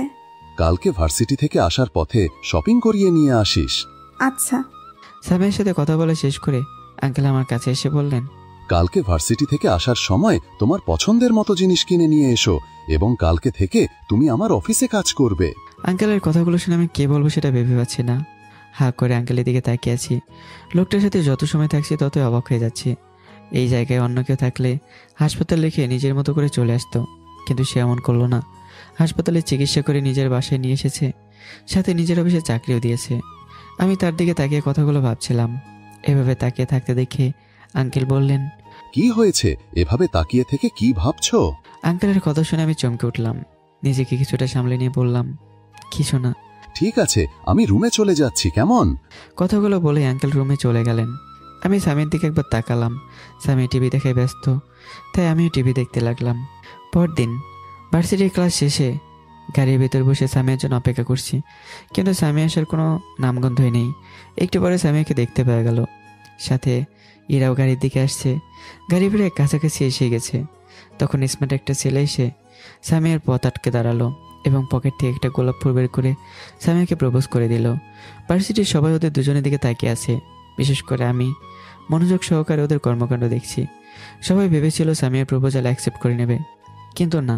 সবাইকে অবাক করে দিয়ে স্বামী ছেলেটার গালে ঠাস করে থাপ্পড় মেরে দিয়ে রাগী গলায় বলতে লাগলো, তোকে কতবার বলেছি আমাকে তোর পছন্দ না, তবুও তুই বারবার প্রপোজ করিস কেন? এবং এই নিয়ে কতবার প্রপোজ করলি? ছেলেটা কিছু না বলে গালে হাত দিয়ে দাঁড়িয়ে আছে। স্বামী নিজের সমস্ত শক্তি দিয়ে থাপ্পড় মারার কারণে গায়ে আঙ্গুলের ছাপ বসে গেছে, সাথে সাথে ঠোঁট দিয়ে রক্ত পড়ছে। স্বামী নিজের মতো করে কথা বলেই যাচ্ছে, কিন্তু ছেলেটি কিছুই বলছে না। কথা বলার এক পর্যায়ে স্বামী বলল, এরপর থেকে তুই যদি আমাকে ডিস্টার্ব করতে আসিস তাহলে পুলিশের কাছে যেতে বাধ্য হব। স্বামীর কথাগুলো বলে গাড়িতে এসে বসে পড়ল। স্বামীর সাথে ইরা এসে বসেছে। গাড়িতে বসার পরই আমি স্বামীকে বললাম, ছেলেটা কে? স্বামী নিজেকে শান্ত করে বলতে লাগলো, আমাদের ভার্সিটির একটা ছেলে আমাকে নাকি ভালোবাসে, তাই বারবার প্রপোজ করতে আসে। অ্যাকসেপ্ট করে নিলেই তো পারো, দেখতে তো খারাপ না। দেখতে ভালো হলে কি হবে? কত মেয়ের জীবন নষ্ট করে সেটা গুণে শেষ করা যাবে না। বলো কি? হ্যাঁ ঠিকই বলছি। এখন বেশি কথা না বলে শপিং মলের দিকে চলো। আমি আর কিছু না বলে ভার্সিটির কাছের একটা শপিং মলে থামালাম। স্বামী এবং এরা গাড়ি থেকে নেমে গেল। ওরা নেমে যাওয়ার পর আমি গাড়িটা পার্কিং করে ওদের দুজনের কাছে এলাম। তারপর তিনজন মিলে শপিং মলে প্রবেশ করলাম। তবে একটা বিষয় আমার মাথায় ঢুকছে না, সেটা হলো এরা তাদের সাথে শপিং মলে কেন এসেছে। এইসব ভাবছিলাম, এমন সময় স্বামী বলল, তোমাকে আগে একটা ফোন কিনে দিই, তারপর না হয় জামা কাপড় কিনে দেব। তোমাদের যা ইচ্ছে তাই করো। স্বামী একটা মুচকি হাসি দিয়ে বলল, তাহলে ফোনটা আগে কিনে ফেলি, তারপর না হয় জামা কাপড় কিনবো, কেমন? আমি আর কিছু বললাম না। স্বামী আমাকে নিয়ে মোবাইলের দোকানে ঢুকলো। স্বামী দোকানের কর্মচারীকে কয়েকটা দামি ফোন বের করতে বলল। কর্মচারীগুলো দামি স্মার্টফোনগুলো স্বামীর সামনে দিল। স্বামী আমাকে ফোনগুলো দেখিয়ে বলল, এর ভেতর কোন ফোনগুলো তোমার পছন্দ হয়? ফোনগুলো দেখতে অনেক সুন্দর হলেও পছন্দ হলো না, কারণ আমার দামি জিনিস পছন্দ না। আমি ফোনগুলো নিজের থেকে দূরে সরিয়ে দিয়ে বললাম, এত দামি ফোন আমার পছন্দ নয়, কম দামের ভেতরে একটা ফোন কিনে দাও, তাই হবে। স্বামী ফোনগুলো নিজের সামনে রাখলো, তারপর বলতে লাগলো, আমি যদি তোমাকে একটা ফোন গিফট করি সেটা কি নিবে? তুমি গিফট করবে? হ্যাঁ আমি গিফট করব। তুমি কি আমার দেওয়া গিফট নিবে? দিলে অবশ্যই নেব। আচ্ছা তাহলে এটা নাও। স্বামী কথাটা বলে একটা ফোন হাতে ধরিয়ে দিল। কর্মচারী যে দামি ফোনগুলো দিয়েছিল এটা তার ভিতরে একটা। আমি ফোনটা হাতে নিয়ে বললাম, এটা কি করব? স্বামী বিল পে করতে করতে বলল, এই ফোনটা আমি তোমাকে গিফট করলাম। তাই বলে দামি ফোন কেন? কম দামি ফোন দিলেও পারতে। এই কথা শুনেই পাশে থেকে এরা বলে উঠল, তোমাকে দিয়েছি, তুমি রেখে দাও, আজ থেকে এই ফোন ব্যবহার করবে। সিম আছে তোমার? হ্যাঁ আমার ব্যাগের ভিতরে সিম আছে। আমার এবং এরার কথা স্বামী শুনছিল। স্বামী বিল পে করে ব্যস্ত থাকায় এতক্ষণ কথা বলতে পারিনি। এখন বিল পে করা শেষ। বিলের কাগজটা নিজের ব্যাগের ভিতর রাখতে রাখতে বলল, আগের সিম ব্যবহার করতে হবে না, আমার বাসায় অনেক নতুন সিম আছে, বাসায় যাওয়ার পর তোমাকে 2টা দিব। এটা শুনে আমি বললাম, আরে না, আমার সিম লাগবে না, আগের সিম ব্যবহার করব, সেটাতেই হয়ে যাবে। আগের সিম ব্যবহার করা লাগবে না, ওই সিম ব্যবহার করলে সমস্যা হতে পারে। কি সমস্যা হবে? অনেক সমস্যা হতে পারে, সেটা না বললাম। এখন চলো তোমার জন্য শার্ট প্যান্ট কিনে নিয়ে আসি। আমি আর কোনো কথা বললাম না। এরা তো প্রথম থেকে চুপ করে আছে, শুধু মাঝখান থেকে একবার কথা বলেছে। স্বামী ছেলেদের কর্নারে গিয়ে কয়েকটা টি শার্ট ও প্যান্ট কিনে সেগুলোর বিল পে করে জুতার দোকানে গিয়ে 2টা জুতা কিনে শপিং মল থেকে বের হয়ে গাড়িতে বসলো। সামিয়া গাড়িতে বসে আমাকে বলল, যাওয়ার সময় ইরার বাসার সামনে দিয়ে যেও। আমি মাথা নাড়িয়ে হ্যাঁ জানালাম। তারপর গাড়ি চালাতে শুরু করলাম। কালকে ইরার বাসা চিনে গেছি, তাই আজকে আর কোনো সমস্যা হলো না। ইরার বাসার সামনে সে গাড়ি থামালাম। ইরা গাড়ি থেকে নেমে সামিয়াকে বিদায় জানিয়ে আমাকে বলল, কালকে ভার্সিটিতে এসো। কথাটা বলেই বাসার ভেতর ঢুকে গেল। আমিও সামিয়াকে নিয়ে বাসায় চলে এলাম। গাড়ি পার্কিং করে দুজনে একসাথে বাসায় প্রবেশ করলাম। শপিং মলের ব্যাগগুলো সামিয়ার হাতে ছিল। সামিয়া সেগুলো আমার হাতে দিল। ব্যাগগুলো নিয়ে আমি নিজের রুমে গিয়ে খাটের উপরে রেখে ফ্রেশ হতে ঢুকলাম। ফ্রেশ হওয়া শেষ হলে শপিংয়ের ব্যাগগুলোর কাছে গিয়ে মোবাইলের প্যাকেটটা হাতে নিলাম। প্যাকেটের উপর থেকে ফোনটা দেখলাম, রিয়েলমি GT Neo 2, বাজার মূল্য যার 40,000 টাকার কাছাকাছি। ফোনের প্যাকেটটা খাটের উপর রেখে একটা টি-শার্ট প্যান্ট খাটের উপর রাখলাম। বাকিগুলো আলমারিতে তুলে রেখে দিলাম। আবার ফোনের কাছে এলাম, পকেট থেকে ফোনটা বের করলাম। তারপর ব্যাগের পকেট থেকে বাটন ফোনটা বের করে পুরনো সিমটা খুলে তুলতে যাব, এমন সময় সামিয়া নতুন সিম নিয়ে রুমে প্রবেশ করলো। আমাকে পুরনো সিমটা ফোনে তুলতে দেখিয়ে বলা শুরু করলো, তোমাকে কতবার না করলাম তবুও তুমি আগের সিম ফোনে তুলেছো।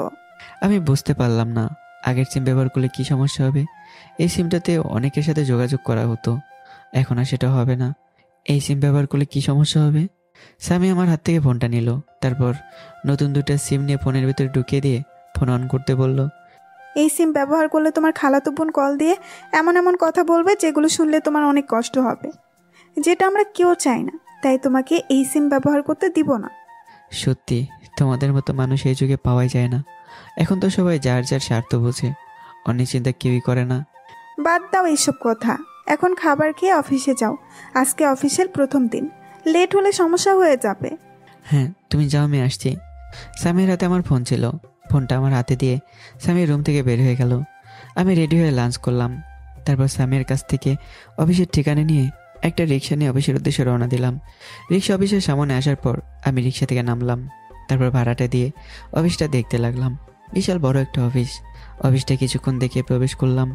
ভেতরে প্রবেশ করার সাথে সাথেই অফিসের একজন পিয়ন এসে বলল, আপনি কে এবং এখানে কি চান? আমাকে শহীদুল ইসলাম আসতে বলেছিলেন, ওনার কেবিনটা কোথায় একটু বলবেন? আপনার নাম সাজ্জাদ? জি হ্যাঁ। তাহলে আসুন আমার সাথে।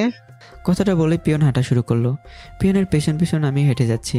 একটু পর পিয়ন একটা কেবিনে নিয়ে গিয়ে বলল, এটা স্যারের রুম, স্যার ভেতরে আছে, আপনি ভেতরে যান, স্যারকে পেয়ে যাবেন। আমি পিয়নকে কিছু না বলে কেবিনে প্রবেশ করলাম। ভেতরে আঙ্কেল বসেছিল। আমাকে দেখে আমার সাথে কিছুক্ষণ কথা বলল। তারপর পিয়নকে ডেকে আমার ডেস্ক দেখিয়ে দিতে বলল। পিয়ন ডেস্ক দেখিয়ে দেওয়ার পর আমি সেখানে গিয়ে বসে থাকতে লাগলাম। একটু পর অফিসের ম্যানেজার এসে আমাকে কাজ বুঝিয়ে দিল। কাজগুলো অনেক সহজ থাকায় আমি তাড়াতাড়ি বুঝে গেলাম। কাজগুলো বোঝানো শেষ হলে ম্যানেজার চলে গেল। আমি নিজের মতো করে কাজ করতে থাকলাম।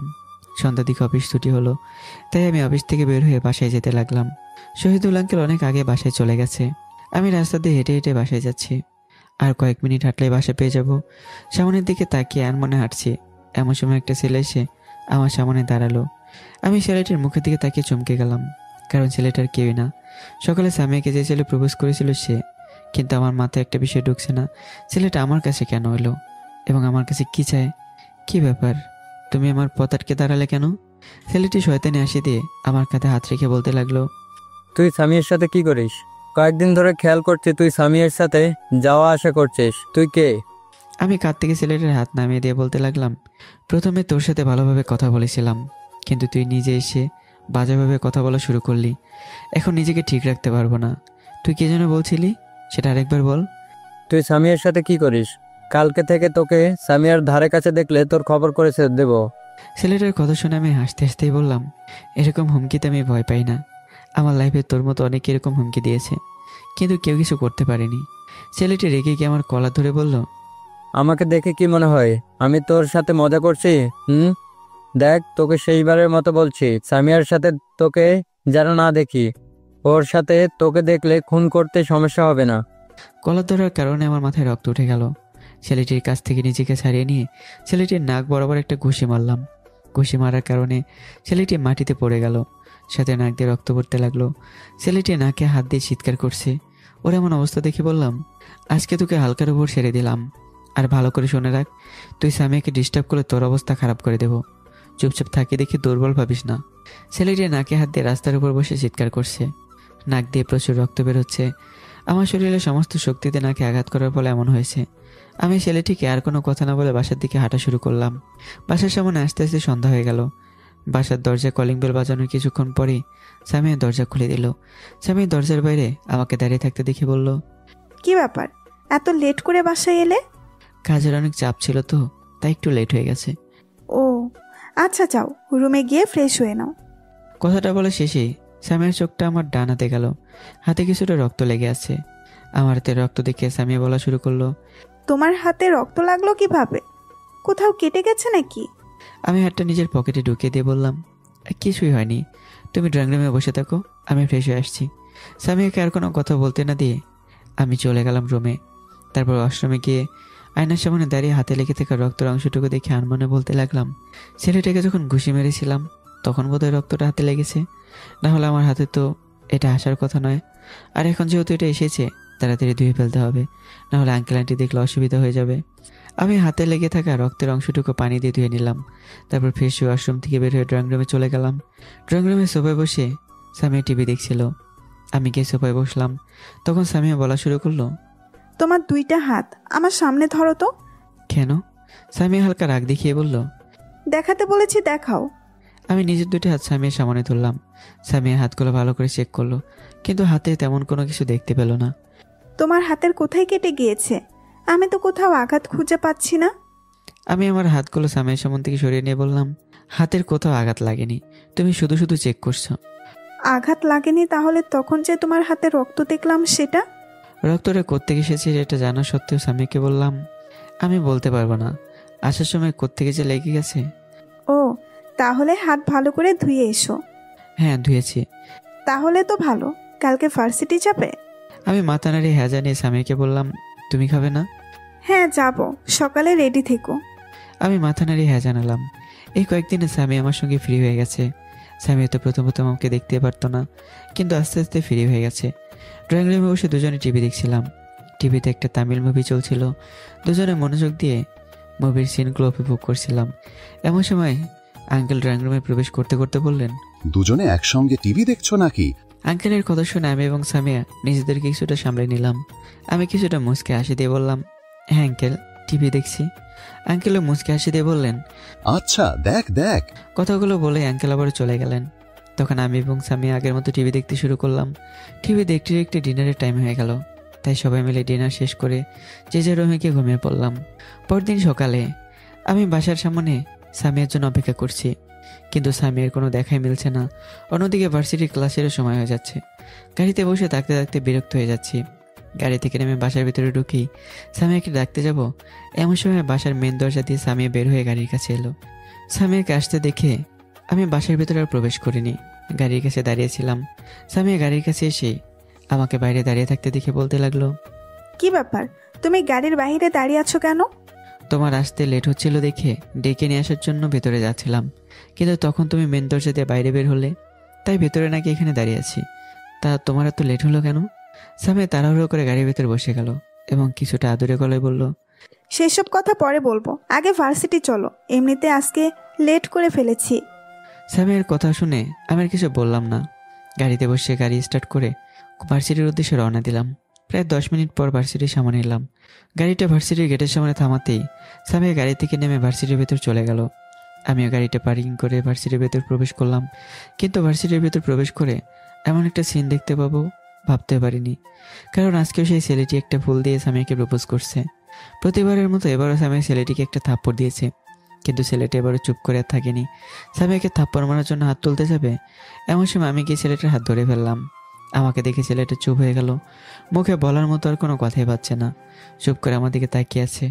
আমি ছেলেটার গালে কষে একটা থাপ্পড় দিয়ে সামিয়াকে বললাম, সামিয়া তুমি ক্লাসে যাও, আমি ওকে দেখছি। সামিয়া ক্লাসে যেতে চাইলো না, কিন্তু আমার কড়া কণ্ঠের কারণে সামিয়া ক্লাসে চলে গেল।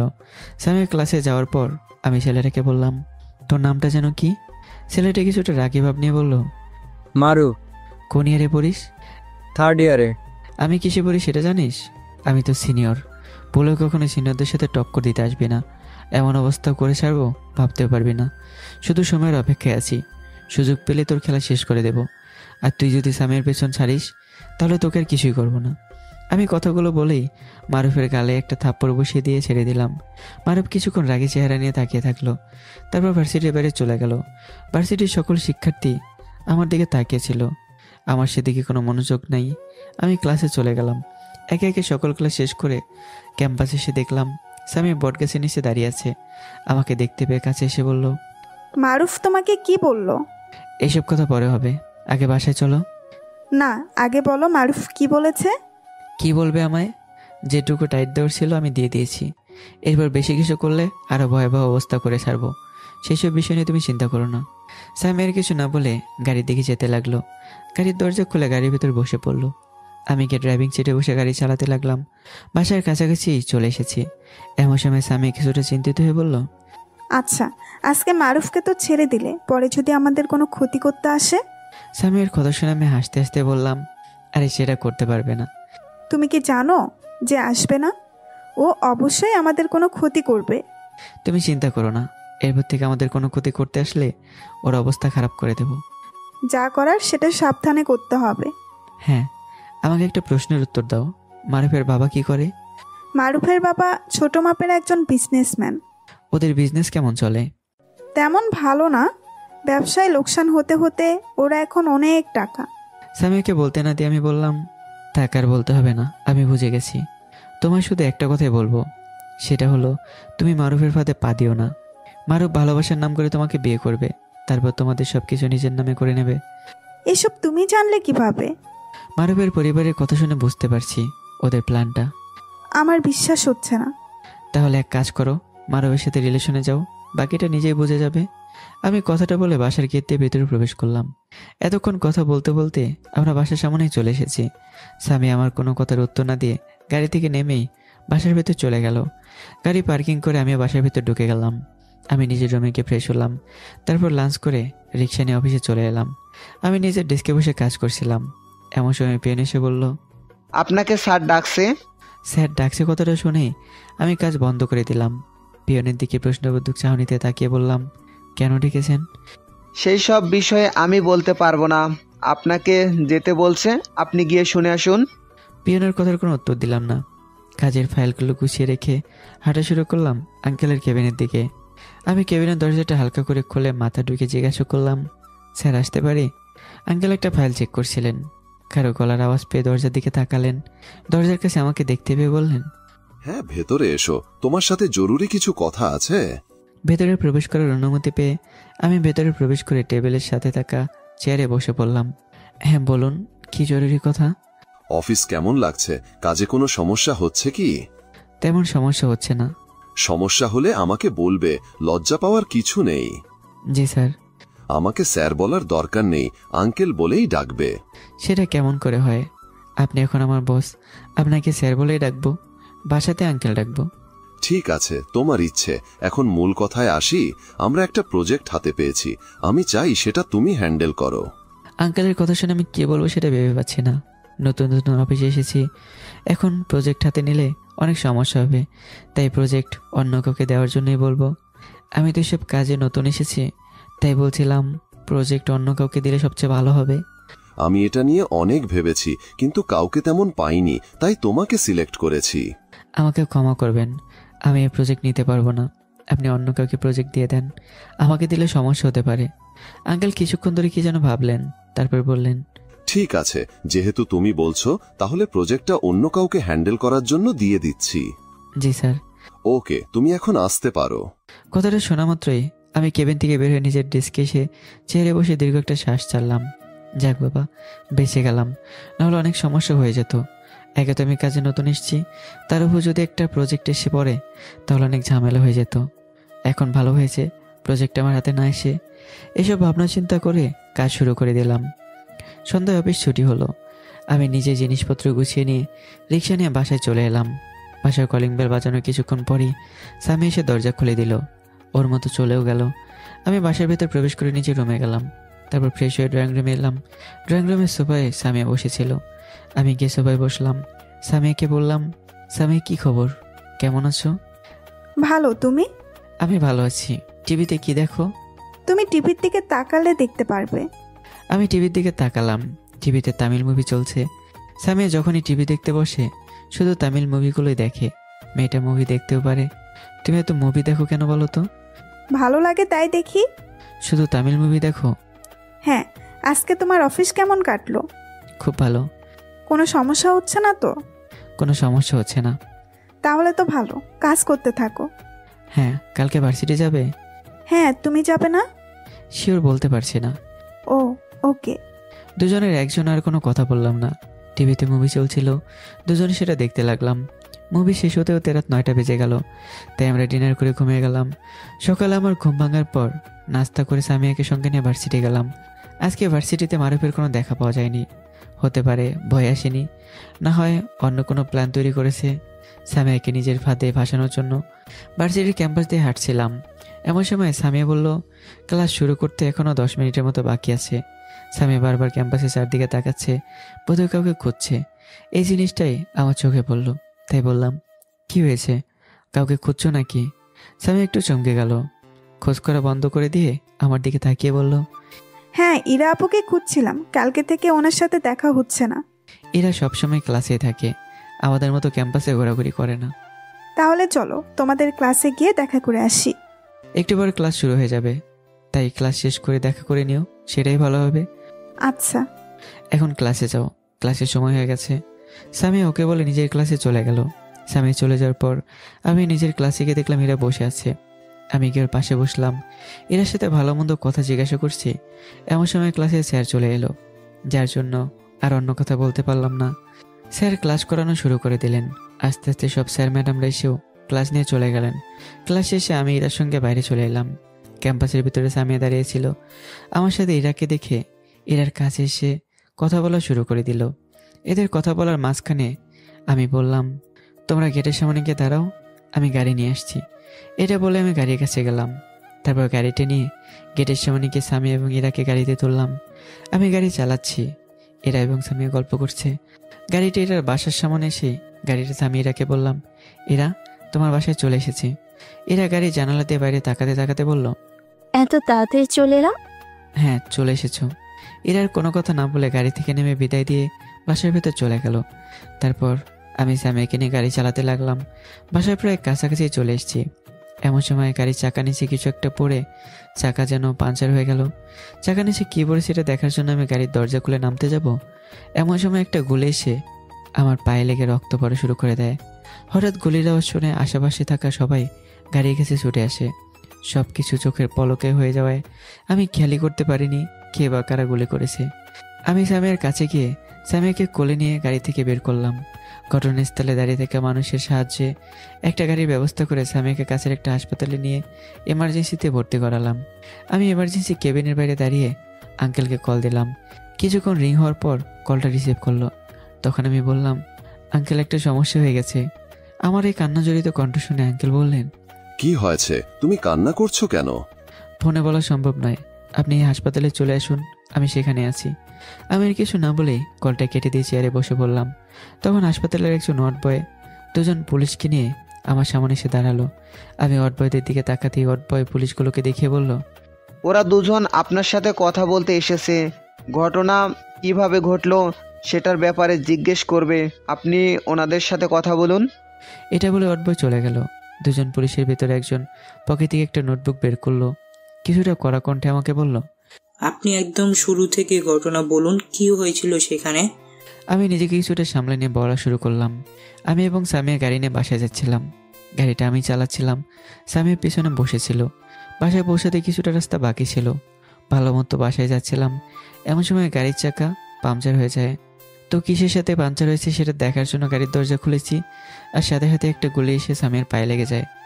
গুলিটা কে করেছে সেটা দেখেন নাই? সবকিছু তো তাড়াতাড়ি হয়ে গিয়েছিল যে আমি খেয়ালই করতে পারিনি যে কে এই কাজটা করেছে।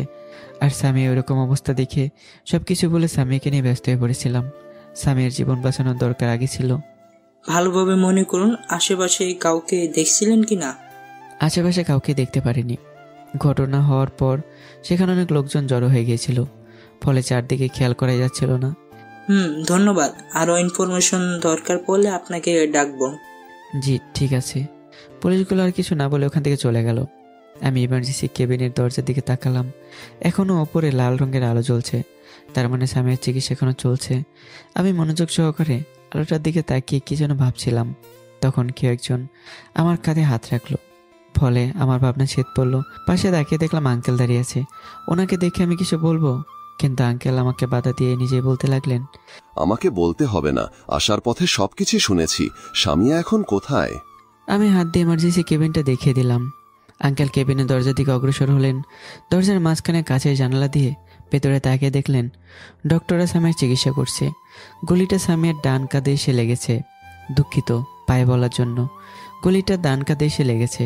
গুলির অবস্থান দেখলে বোঝাই যায় গুলিটা মাথায় লাগানোর জন্য ঠিক করা হয়েছিল। তবে যে চালিয়েছে সে কাঁচা হাতের হওয়ায় মিস হয়ে কাঁধে লেগেছে।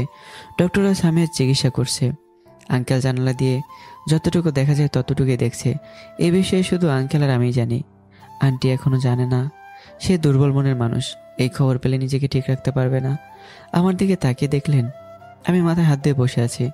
আঙ্কেল আমার এমন অবস্থা দেখে বললেন, কি হয়েছে? তুমি এভাবে বসে আছো কেন? আঙ্কেল আমার চিন্তা হচ্ছে স্বামীর যদি কিছু হয়ে যায় আপনাদের কি হবে? আঙ্কেল কিছু বললেন না। তার একমাত্র মেয়ে হাসপাতালে বেডে শুয়ে আছে, অথচ তার ভিতরে কোনো প্রকার ভয়ই কাজ করছে না। কারণ তিনি জীবন অনেক ভয়াবহ সময়ে মোকাবেলা করে লড়াই করেছেন। তার জন্য ওনার মনের ভেতর ভয় নামক শব্দটা কাজ করে না। 45 মিনিট পর কেবিনের লাইট সবুজ হয়ে উঠল। ডক্টর কেবিন থেকে বের হলেন। ডক্টরকে দেখে আঙ্কেল ওনার কাছে গিয়ে বললেন, ডাক্তার, আমার মেয়ে এখন কেমন আছে? ওনার কথা শুনে ডক্টর উত্তর দিলেন, আপনি রোগীর বাবা। আঙ্কেল মাথা নাড়ালেন। এটা দেখে ডক্টর বললেন, আপনি চিন্তা করবেন না, আলহামদুলিল্লাহ রোগী বিপদমুক্ত আছে। তবে সে তার মনের ভেতর অনেক ভয় ঢুকে গেছে। সেটা ঠিক হতে কিছুদিন সময় লাগবে। ও, কতদিন লাগবে? সেটা বলতে পারছি না। রোগীকে ঘুমের ওষুধ দিয়ে রাখা হয়েছে, তাই এখনো বলা যাচ্ছে না রোগী কতটা ভয় পেয়েছে। জ্ঞান ফেরার পর বলতে পারবো। ঠিক আছে। হ্যাঁ, আর আপনি আমার সাথে আসুন, ওষুধ লিখে দিচ্ছি, সেগুলো কিনে নিয়ে আসুন। জি চলুন। আঙ্কেল ডক্টরের সাথে কেবিনে গেলেন। স্বামীর যে ওষুধগুলো দরকার ছিল সেগুলো একটা কাগজে লিখে দিয়ে এসে কাগজটা আমার হাতে ধরিয়ে দিয়ে পকেট থেকে টাকা বের করে বললেন, ওষুধগুলো কিনে নিয়ে এসো। আমি কাগজটা হাতে নিলাম। আঙ্কেল ওষুধ কেনার টাকা বের করে আমার হাতে দিতে যাবে, কিন্তু আমি টাকা না নিয়ে বললাম, আঙ্কেল টাকা দেওয়া লাগবে না, আমার কাছে যে টাকা আছে সেটা দিয়ে ওষুধ হয়ে যাবে। আঙ্কেল কোনো কথা না শুনে হাতের ভেতর টাকা গুছিয়ে দিয়ে বললেন, সমস্যা নেই, ওগুলো নিজের কাছে রেখে দাও। ওষুধগুলো আমাকে দিয়ে বাসায় গিয়ে ফ্রেশ হয়ে এসো। তোমার শার্টে রক্ত লেগে আছে, ওটা চেঞ্জ করে এসো। আমি কিছু না বলে টাকা হাতে নিয়ে ফার্মেসি গিয়ে ওষুধগুলো কিনে নিয়ে হাসপাতালে এসে স্বামীর কেবিনে থাকা নার্সের কাছে দিলাম। নার্সকে ওষুধগুলো দিয়ে আমি বাসে এসে চুপি চুপি নিজের রুমে গেলাম। রক্ত লাগা শার্টটা আন্টিকে দেখাতে চাই না। রুমে গিয়ে শার্টটা খুলে ওয়াশরুমের ভিতরে ভিজিয়ে রেখে দিলাম যেন রক্তগুলো উঠে যায়। তারপর ফ্রেশ হয়ে বাইরে এসে গাড়ি নিয়ে হাসপাতালে চলে গেলাম। আমি কখন বাসায় গিয়েছি আবার কখন ফিরে এসেছি আন্টি টেরই পাইনি। হাসপাতালে এসে পরে দেখতে পেলাম আঙ্কেল একটা কেবিনের বাইরে দাঁড়িয়ে আছে। এটা দেখে আমি ওনার কাছে গিয়ে জিজ্ঞাসা করলাম, আঙ্কেল কি হয়েছে, এভাবে দাঁড়িয়েছেন কেন? তেমন কিছু না, সামিয়াকে এই কেবিনে শিফট করে দিয়েছে, তাই এখানে দাঁড়িয়ে আছি। ও, স্যামের অবস্থা কেমন? আগের চেয়ে ভালো, ঘুমের ইনজেকশন দিয়েছে তাই ঘুমাচ্ছে। আর কোনো সমস্যা নেই তো? সমস্যা বলতে ওর মনের নাকি ভয় ঢুকে গেছে, সেটা কেটে উঠতে সময় লাগবে। ও, সমস্যা নেই, ঠিক হয়ে যাবে। হঠাৎ করে স্যামের কেবিনের ভিতর থেকে চিৎকারের আওয়াজ আসতে লাগলো। আমিও আঙ্কেল ভেতরে প্রবেশ করে দেখলাম স্বামী অস্বাভাবিক আচরণ করছে, পুরো পাগলের মতো। যে কেউ দেখে মনে করবে কোনো জিন পরি তার শরীরটাকে দখল করে নিয়েছে। দুজন নার্স মিলেও স্বামীকে ঠিক রাখতে পারছে না। স্বামী জোরে জোরে চিৎকার করার কারণে ডক্টররাও চলে এসে একটা ঘুমের ইঞ্জেকশন দিয়ে দিল। তারপর স্বামী আস্তে আস্তে ঘুমিয়ে গেল। চারদিকে পুরো নিস্তব্ধ হয়ে আছে, কোনো চিৎকার বা কথা বলার আওয়াজ শুনতে পাচ্ছি না, শুধু সবার শ্বাস প্রশ্বাসের আওয়াজ বেশি আসছে। স্বামীর এমন অবস্থা দেখে আঙ্কেলের কিছুটা চিন্তা হচ্ছে, সাথে আমিও চিন্তা করছি। ডক্টর আর কিছু না বলে কেবিন থেকে বের হয়ে গেলেন। আঙ্কেল স্বামীর মাথার কাছে গিয়ে মাথায় হাত বলে দিতে লাগলেন। স্বামীও ঘুমিয়ে আছে, কতক্ষণ ঘুমিয়ে থাকবে সেটা শুধু আল্লাহই জানে। কি একটা কারণে স্বামীর এমন অবস্থা আমি দেখতেই পারছি না।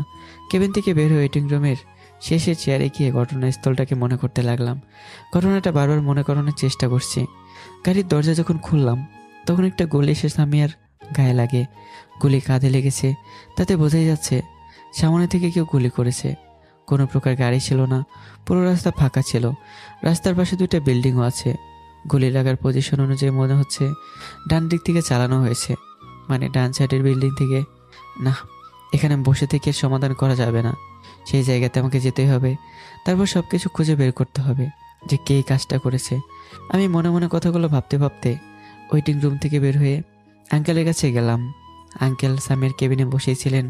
ওনার কাছে বলা শুরু করলাম, আঙ্কেল আপনি সামিয়ার দেখাশোনা করুন, আমি ঘটনাস্থল থেকে ঘুরে আসছি, আমি দেখতে যাব গুলি কোত্থেকে করেছে। তুমি বুঝতে পারবে?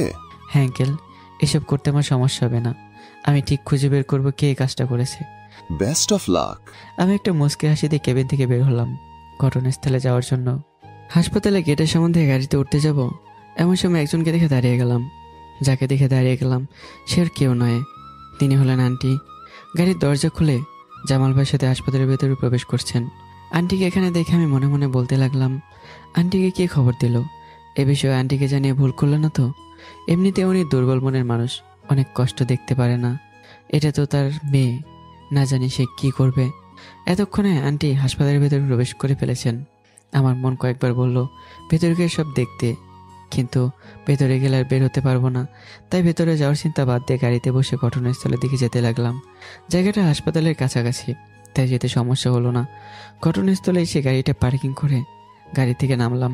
পুরো রাস্তা ফাঁকা, পুলিশ জায়গাটা সিল করে দিয়েছে।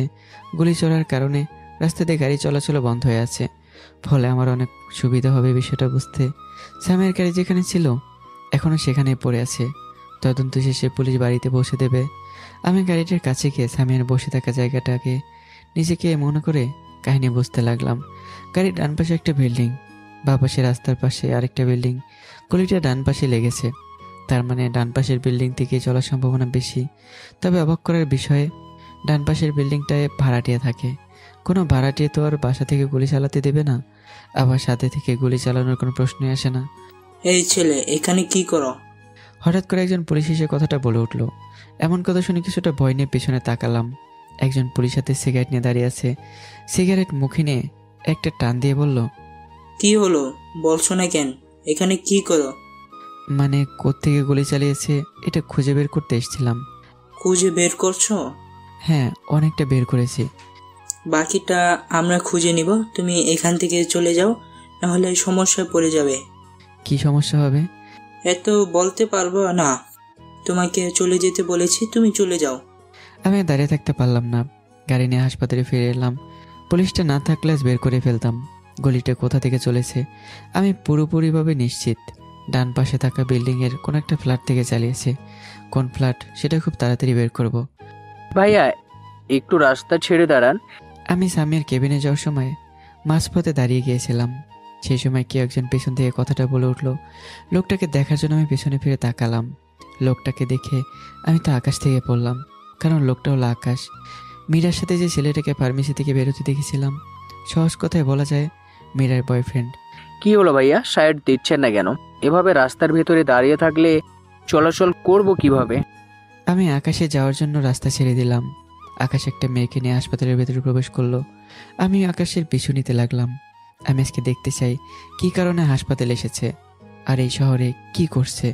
আমার জানা মতে আকাশের এখন মীরাদের ওখানে থাকার কথা, কিন্তু সে এখানে কেন? যদি ডাক্তার দেখাতেও আসে সেটা ভুল, কারণ এখানকার থেকে মীরাদের ওই শহরের ওখানকার হাসপাতাল আরও বেশি উন্নত। আকাশ মেয়েটাকে নিয়ে গাইনি বিভাগে প্রবেশ করলো। আমি দূর থেকে বিষয়টা খেয়াল করলাম।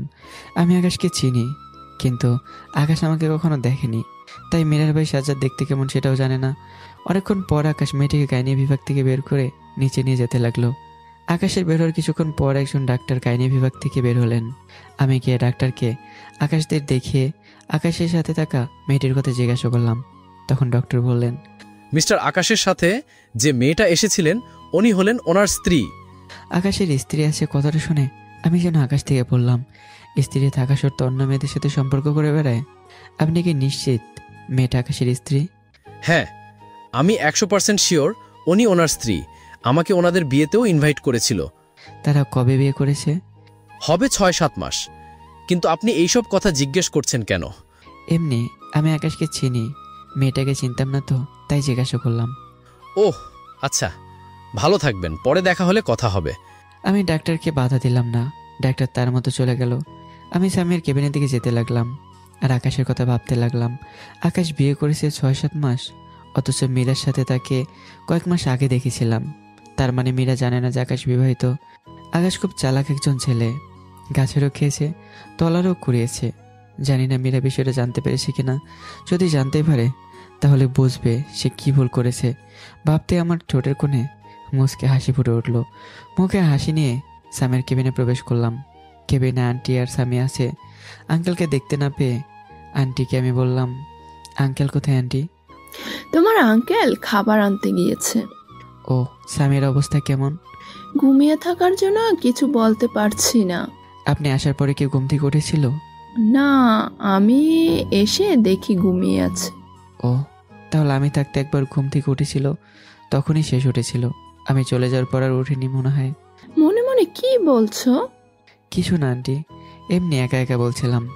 ও, আমি আর কিছু বললাম না। সামিয়ার দিকে একবার তাকিয়ে কেবিনের বাইরে এসে ওয়েটিং রুমে ফ্যানের নিচে বসে পড়লাম। ফ্যানের নিচে বসে বসে ভাবছি কি করব। হাসপাতালে থাকতে প্রচুর বিরক্ত লাগছে। কখনো কারোর জন্য হাসপাতালে থাকিনি, তাই এমন লাগছে। হঠাৎ করে আমার পকেটে থাকা ফোনটা বাজতে লাগলো। ফোনটা বের করে দেখলাম অচেনা একটা নাম্বার, তাই রিসিভ করলাম না। প্রথমবার বাজতে বাজতে কেটে গেল, দ্বিতীয়বার একই কাজ হলো, তৃতীয়বার কলটা রিসিভ করে সালাম দিলাম। তারপর বললাম, আসসালামু আলাইকুম, আপনি কে? ফোনের ওপাশ থেকে একটা মেলি কণ্ঠে বেশি আসলো, বলল, আমি ইরা। ইরা নামটা শুনে আমি বুঝতে পারলাম ইরার নাম্বার, কিন্তু সে আমার নাম্বার কোথায় পেল? এটা তো আমার অজানা। হ্যাঁ, কল দিয়েছে কিসের জন্য? খবর পেলাম কারা নাকি সামিয়াকে গুলি করেছে। হ্যাঁ, তোমাকে বাসায় নামিয়ে দেওয়ার পর আমরা যখন বাসায় যাচ্ছিলাম তখন কেউ সামিয়াকে গুলি করেছে। ও, ধরতে পেরেছো কি কাজটা কে করেছে? তদন্ত চলছে, খুব শীঘ্রই জানতে পারবো কাজটা কে করেছে। আচ্ছা, সামিয়ার অবস্থা কেমন আর কোন হাসপাতালে আছে? সামিয়ার অবস্থা, ও এখন ঘুমিয়ে আছে, ঘুম ভাঙলে বলতে পারবো। আর আমরা তোমার বাসার কাছের হাসপাতালে আছি। আচ্ছা, আমি বিকালে এসে দেখা করব। আচ্ছা। এর আর কিছু না বলে কলটা কেটে দিল। কল কেটে দেওয়ার পর ফোনটা পকেটে রেখে আবারও সামিয়ার কেবিনে যেতে লাগলাম। একটু পরপর সামিয়ার কেবিনে যেতে হচ্ছে, কারণ সামিয়ার যে অবস্থা তাতে সবসময়ের কাছে থাকা উচিত, কিন্তু আমি থাকতে পারছি না। সামিয়ার কেবিনে প্রবেশ করে দেখি সামিয়ার জ্ঞান ফিরেছে। এখন স্বাভাবিকভাবেই আন্টির সাথে কথা বলছে। আঙ্কেল এখনও খাবার নিয়ে আসেনি, কেউ জানে না লোকটা খাবার আনার জন্য কোথায় গিয়েছে। আমি গিয়ে সামিয়ার পাশে দাঁড়ালাম। আমাকে দেখে সামি একটা মুচকে হাসি দিল, তারপর বলল, কেমন আছো? আমার কথা বাদ দাও, তোমার কেমন লাগছে এটা বলো। এখন ভালো লাগছে। হ্যাঁ, আঙ্কেল খাবার আনতে গিয়েছে, সেটা খেয়ে ওষুধ খাও, আরো ভালো লাগবে। আপু কখন গিয়েছে? কিছুক্ষণ আগে। চিন্তা করো না, একটু পর চলে আসবে। তুমি ততক্ষণে ঘুমিয়ে থাকো। আমার ঘুম আসছে না। না আসলে চোখ বন্ধ করে থাকো, এমনিতেই ঘুম চলে আসবে। আচ্ছা। সামিয়া চোখ বন্ধ করে শুয়ে থাকলো। কিছুক্ষণ পর আঙ্কেল খাবার নিয়ে এলেন, তাই সামিয়াকে ডেকে খাবার খাইয়ে দিয়ে ওষুধগুলো খাইয়ে দেওয়া হলো। ওষুধ খাওয়ানোর কিছুক্ষণ পর ডক্টর এসে সামিয়ার চেক আপ করে গেল আর বলে গেল কয়েকদিন, মানে 4-5 দিন হাসপাতালে থাকতে হবে। ব্যান্ডেজগুলো দেওয়ার পর বাসায় নিয়ে যেতে পারবে। ডক্টরের কথায় আঙ্কেল থাকার জন্য রাজি হয়ে গেলেন। সামিয়া ঘুমিয়ে আছে, আমি বেডের পাশে বসে মোবাইল টিপছি।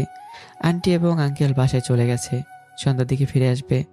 আন্টি সামিয়াকে রেখে যেতেই চাইছিলেন না, আমি জোর করে পাঠিয়ে দিয়েছি। কেবিনে এখন সামিয়া আর আমি। মোবাইলে ঘড়ির দিকে তাকিয়ে দেখি 5টা বাজে, আর একটু পর সন্ধ্যা হয়ে যাবে। হঠাৎ করে কেবিনের দরজা খোলার আওয়াজ হলো। দরজার দিকে তাকিয়ে দেখলাম ইরা কেবিনে প্রবেশ করছে। সামিয়া ঘুমিয়ে থাকার কারণে শব্দ করতে না করলাম। এরা আর কোনো শব্দ না করেই আমার কাছে এসে আস্তে আস্তে বলল, সামিয়া কেমন আছে? এখন অনেকটা সুস্থ, 4-5 দিন হাসপাতালে থাকতে হবে। ও, আঙ্কেল আন্টি আসেনি? এসেছিল, তাদের বাসায় পাঠিয়ে দিয়েছি, একটু পর আবার চলে আসবে। ও, তুই একা বসে কি করছিস? ইউটিউব দেখছিলাম। ও, মোবাইল বাদ দিয়ে আমার সাথে গল্প কর, সময় কেটে যাবে। এই চিন্তার মাঝে কোনো গল্প মাথায় আসছে না। তোর মাথায় না এলো, আমার মাথায় তো আসছে। আসলে আসুক, আমার গল্প করার কোনো মুড নেই। এত সমস্যার মাঝে আমি গল্প করব, তাই না? ঠিক আছে, তোর ইচ্ছে। সামিয়াকে একটু ডেকে দে, কথা বলি। একটু পর কথা বলিস, এখন ঘুমাতে দে। কিছু খেয়েছিস? বেশি কিছু খাইনি, হালকা খাবার খেয়েছি। তাহলে থাক, আমি খাবার নিয়ে আসছি। তোকে যেতে হবে না, আমি পরে খাবার খেয়ে নেব। তুই আগে বলে আমি বাসা থেকেই নিয়ে আসতাম। তুই বলছিস, এটাই অনেক। এটা একটা মুচকি হাসি দিল। হাসিতে একটু জোরে হওয়ার কারণে সামিয়ার ঘুম ভেঙে গেল। চোখ খুলে সেমন ইরাকে দেখতে পেয়ে সামিয়া বলল, আরে আপু, তুমি কখন এসেছো? এই তো একটু আগে। তোমার অবস্থা এখন কেমন? এই তো ভালো লাগছে। ব্যথা করছে কি? সকালে করেছিল, কিন্তু এখন আর কোনো ব্যথা নেই। আস্তে আস্তে পুরো ক্ষত ঠিক হয়ে যাবে, তখন আর কোনো সমস্যা হবে না। আমার না বারবার সেই মুহূর্তের কথা মনে পড়ছে। এই কথাটা শুনে আমি বললাম, এইসব নিয়ে বাবা বন্ধ করে দাও। তোমার মনের ভেতর ভয় কাজ করছে, তাই এমন লাগছে। এখন হাজার চাইলেও তোমার কোনো ক্ষতি করতে পারবে না কেউ। তুমি নিশ্চিত হয়ে বলছো? হ্যাঁ, আমি নিশ্চিত হয়ে বলছি, কেউ তোমার কোনো ক্ষতি করতে পারবে না। কথাটা বলার সাথে সাথেই তো বন্ধুরা, এরপরে কী এমন ঘটনা ঘটেছে এটা জানতে হলে এর পরের জন্য অপেক্ষা করতে হবে। তো গল্পটা কেমন হচ্ছে কমেন্ট করতে ভুলবেন না। তৈরি থাকবেন নতুন গল্পে। ভালো থাকবেন, সুস্থ থাকবেন। আল্লাহ হাফিজ।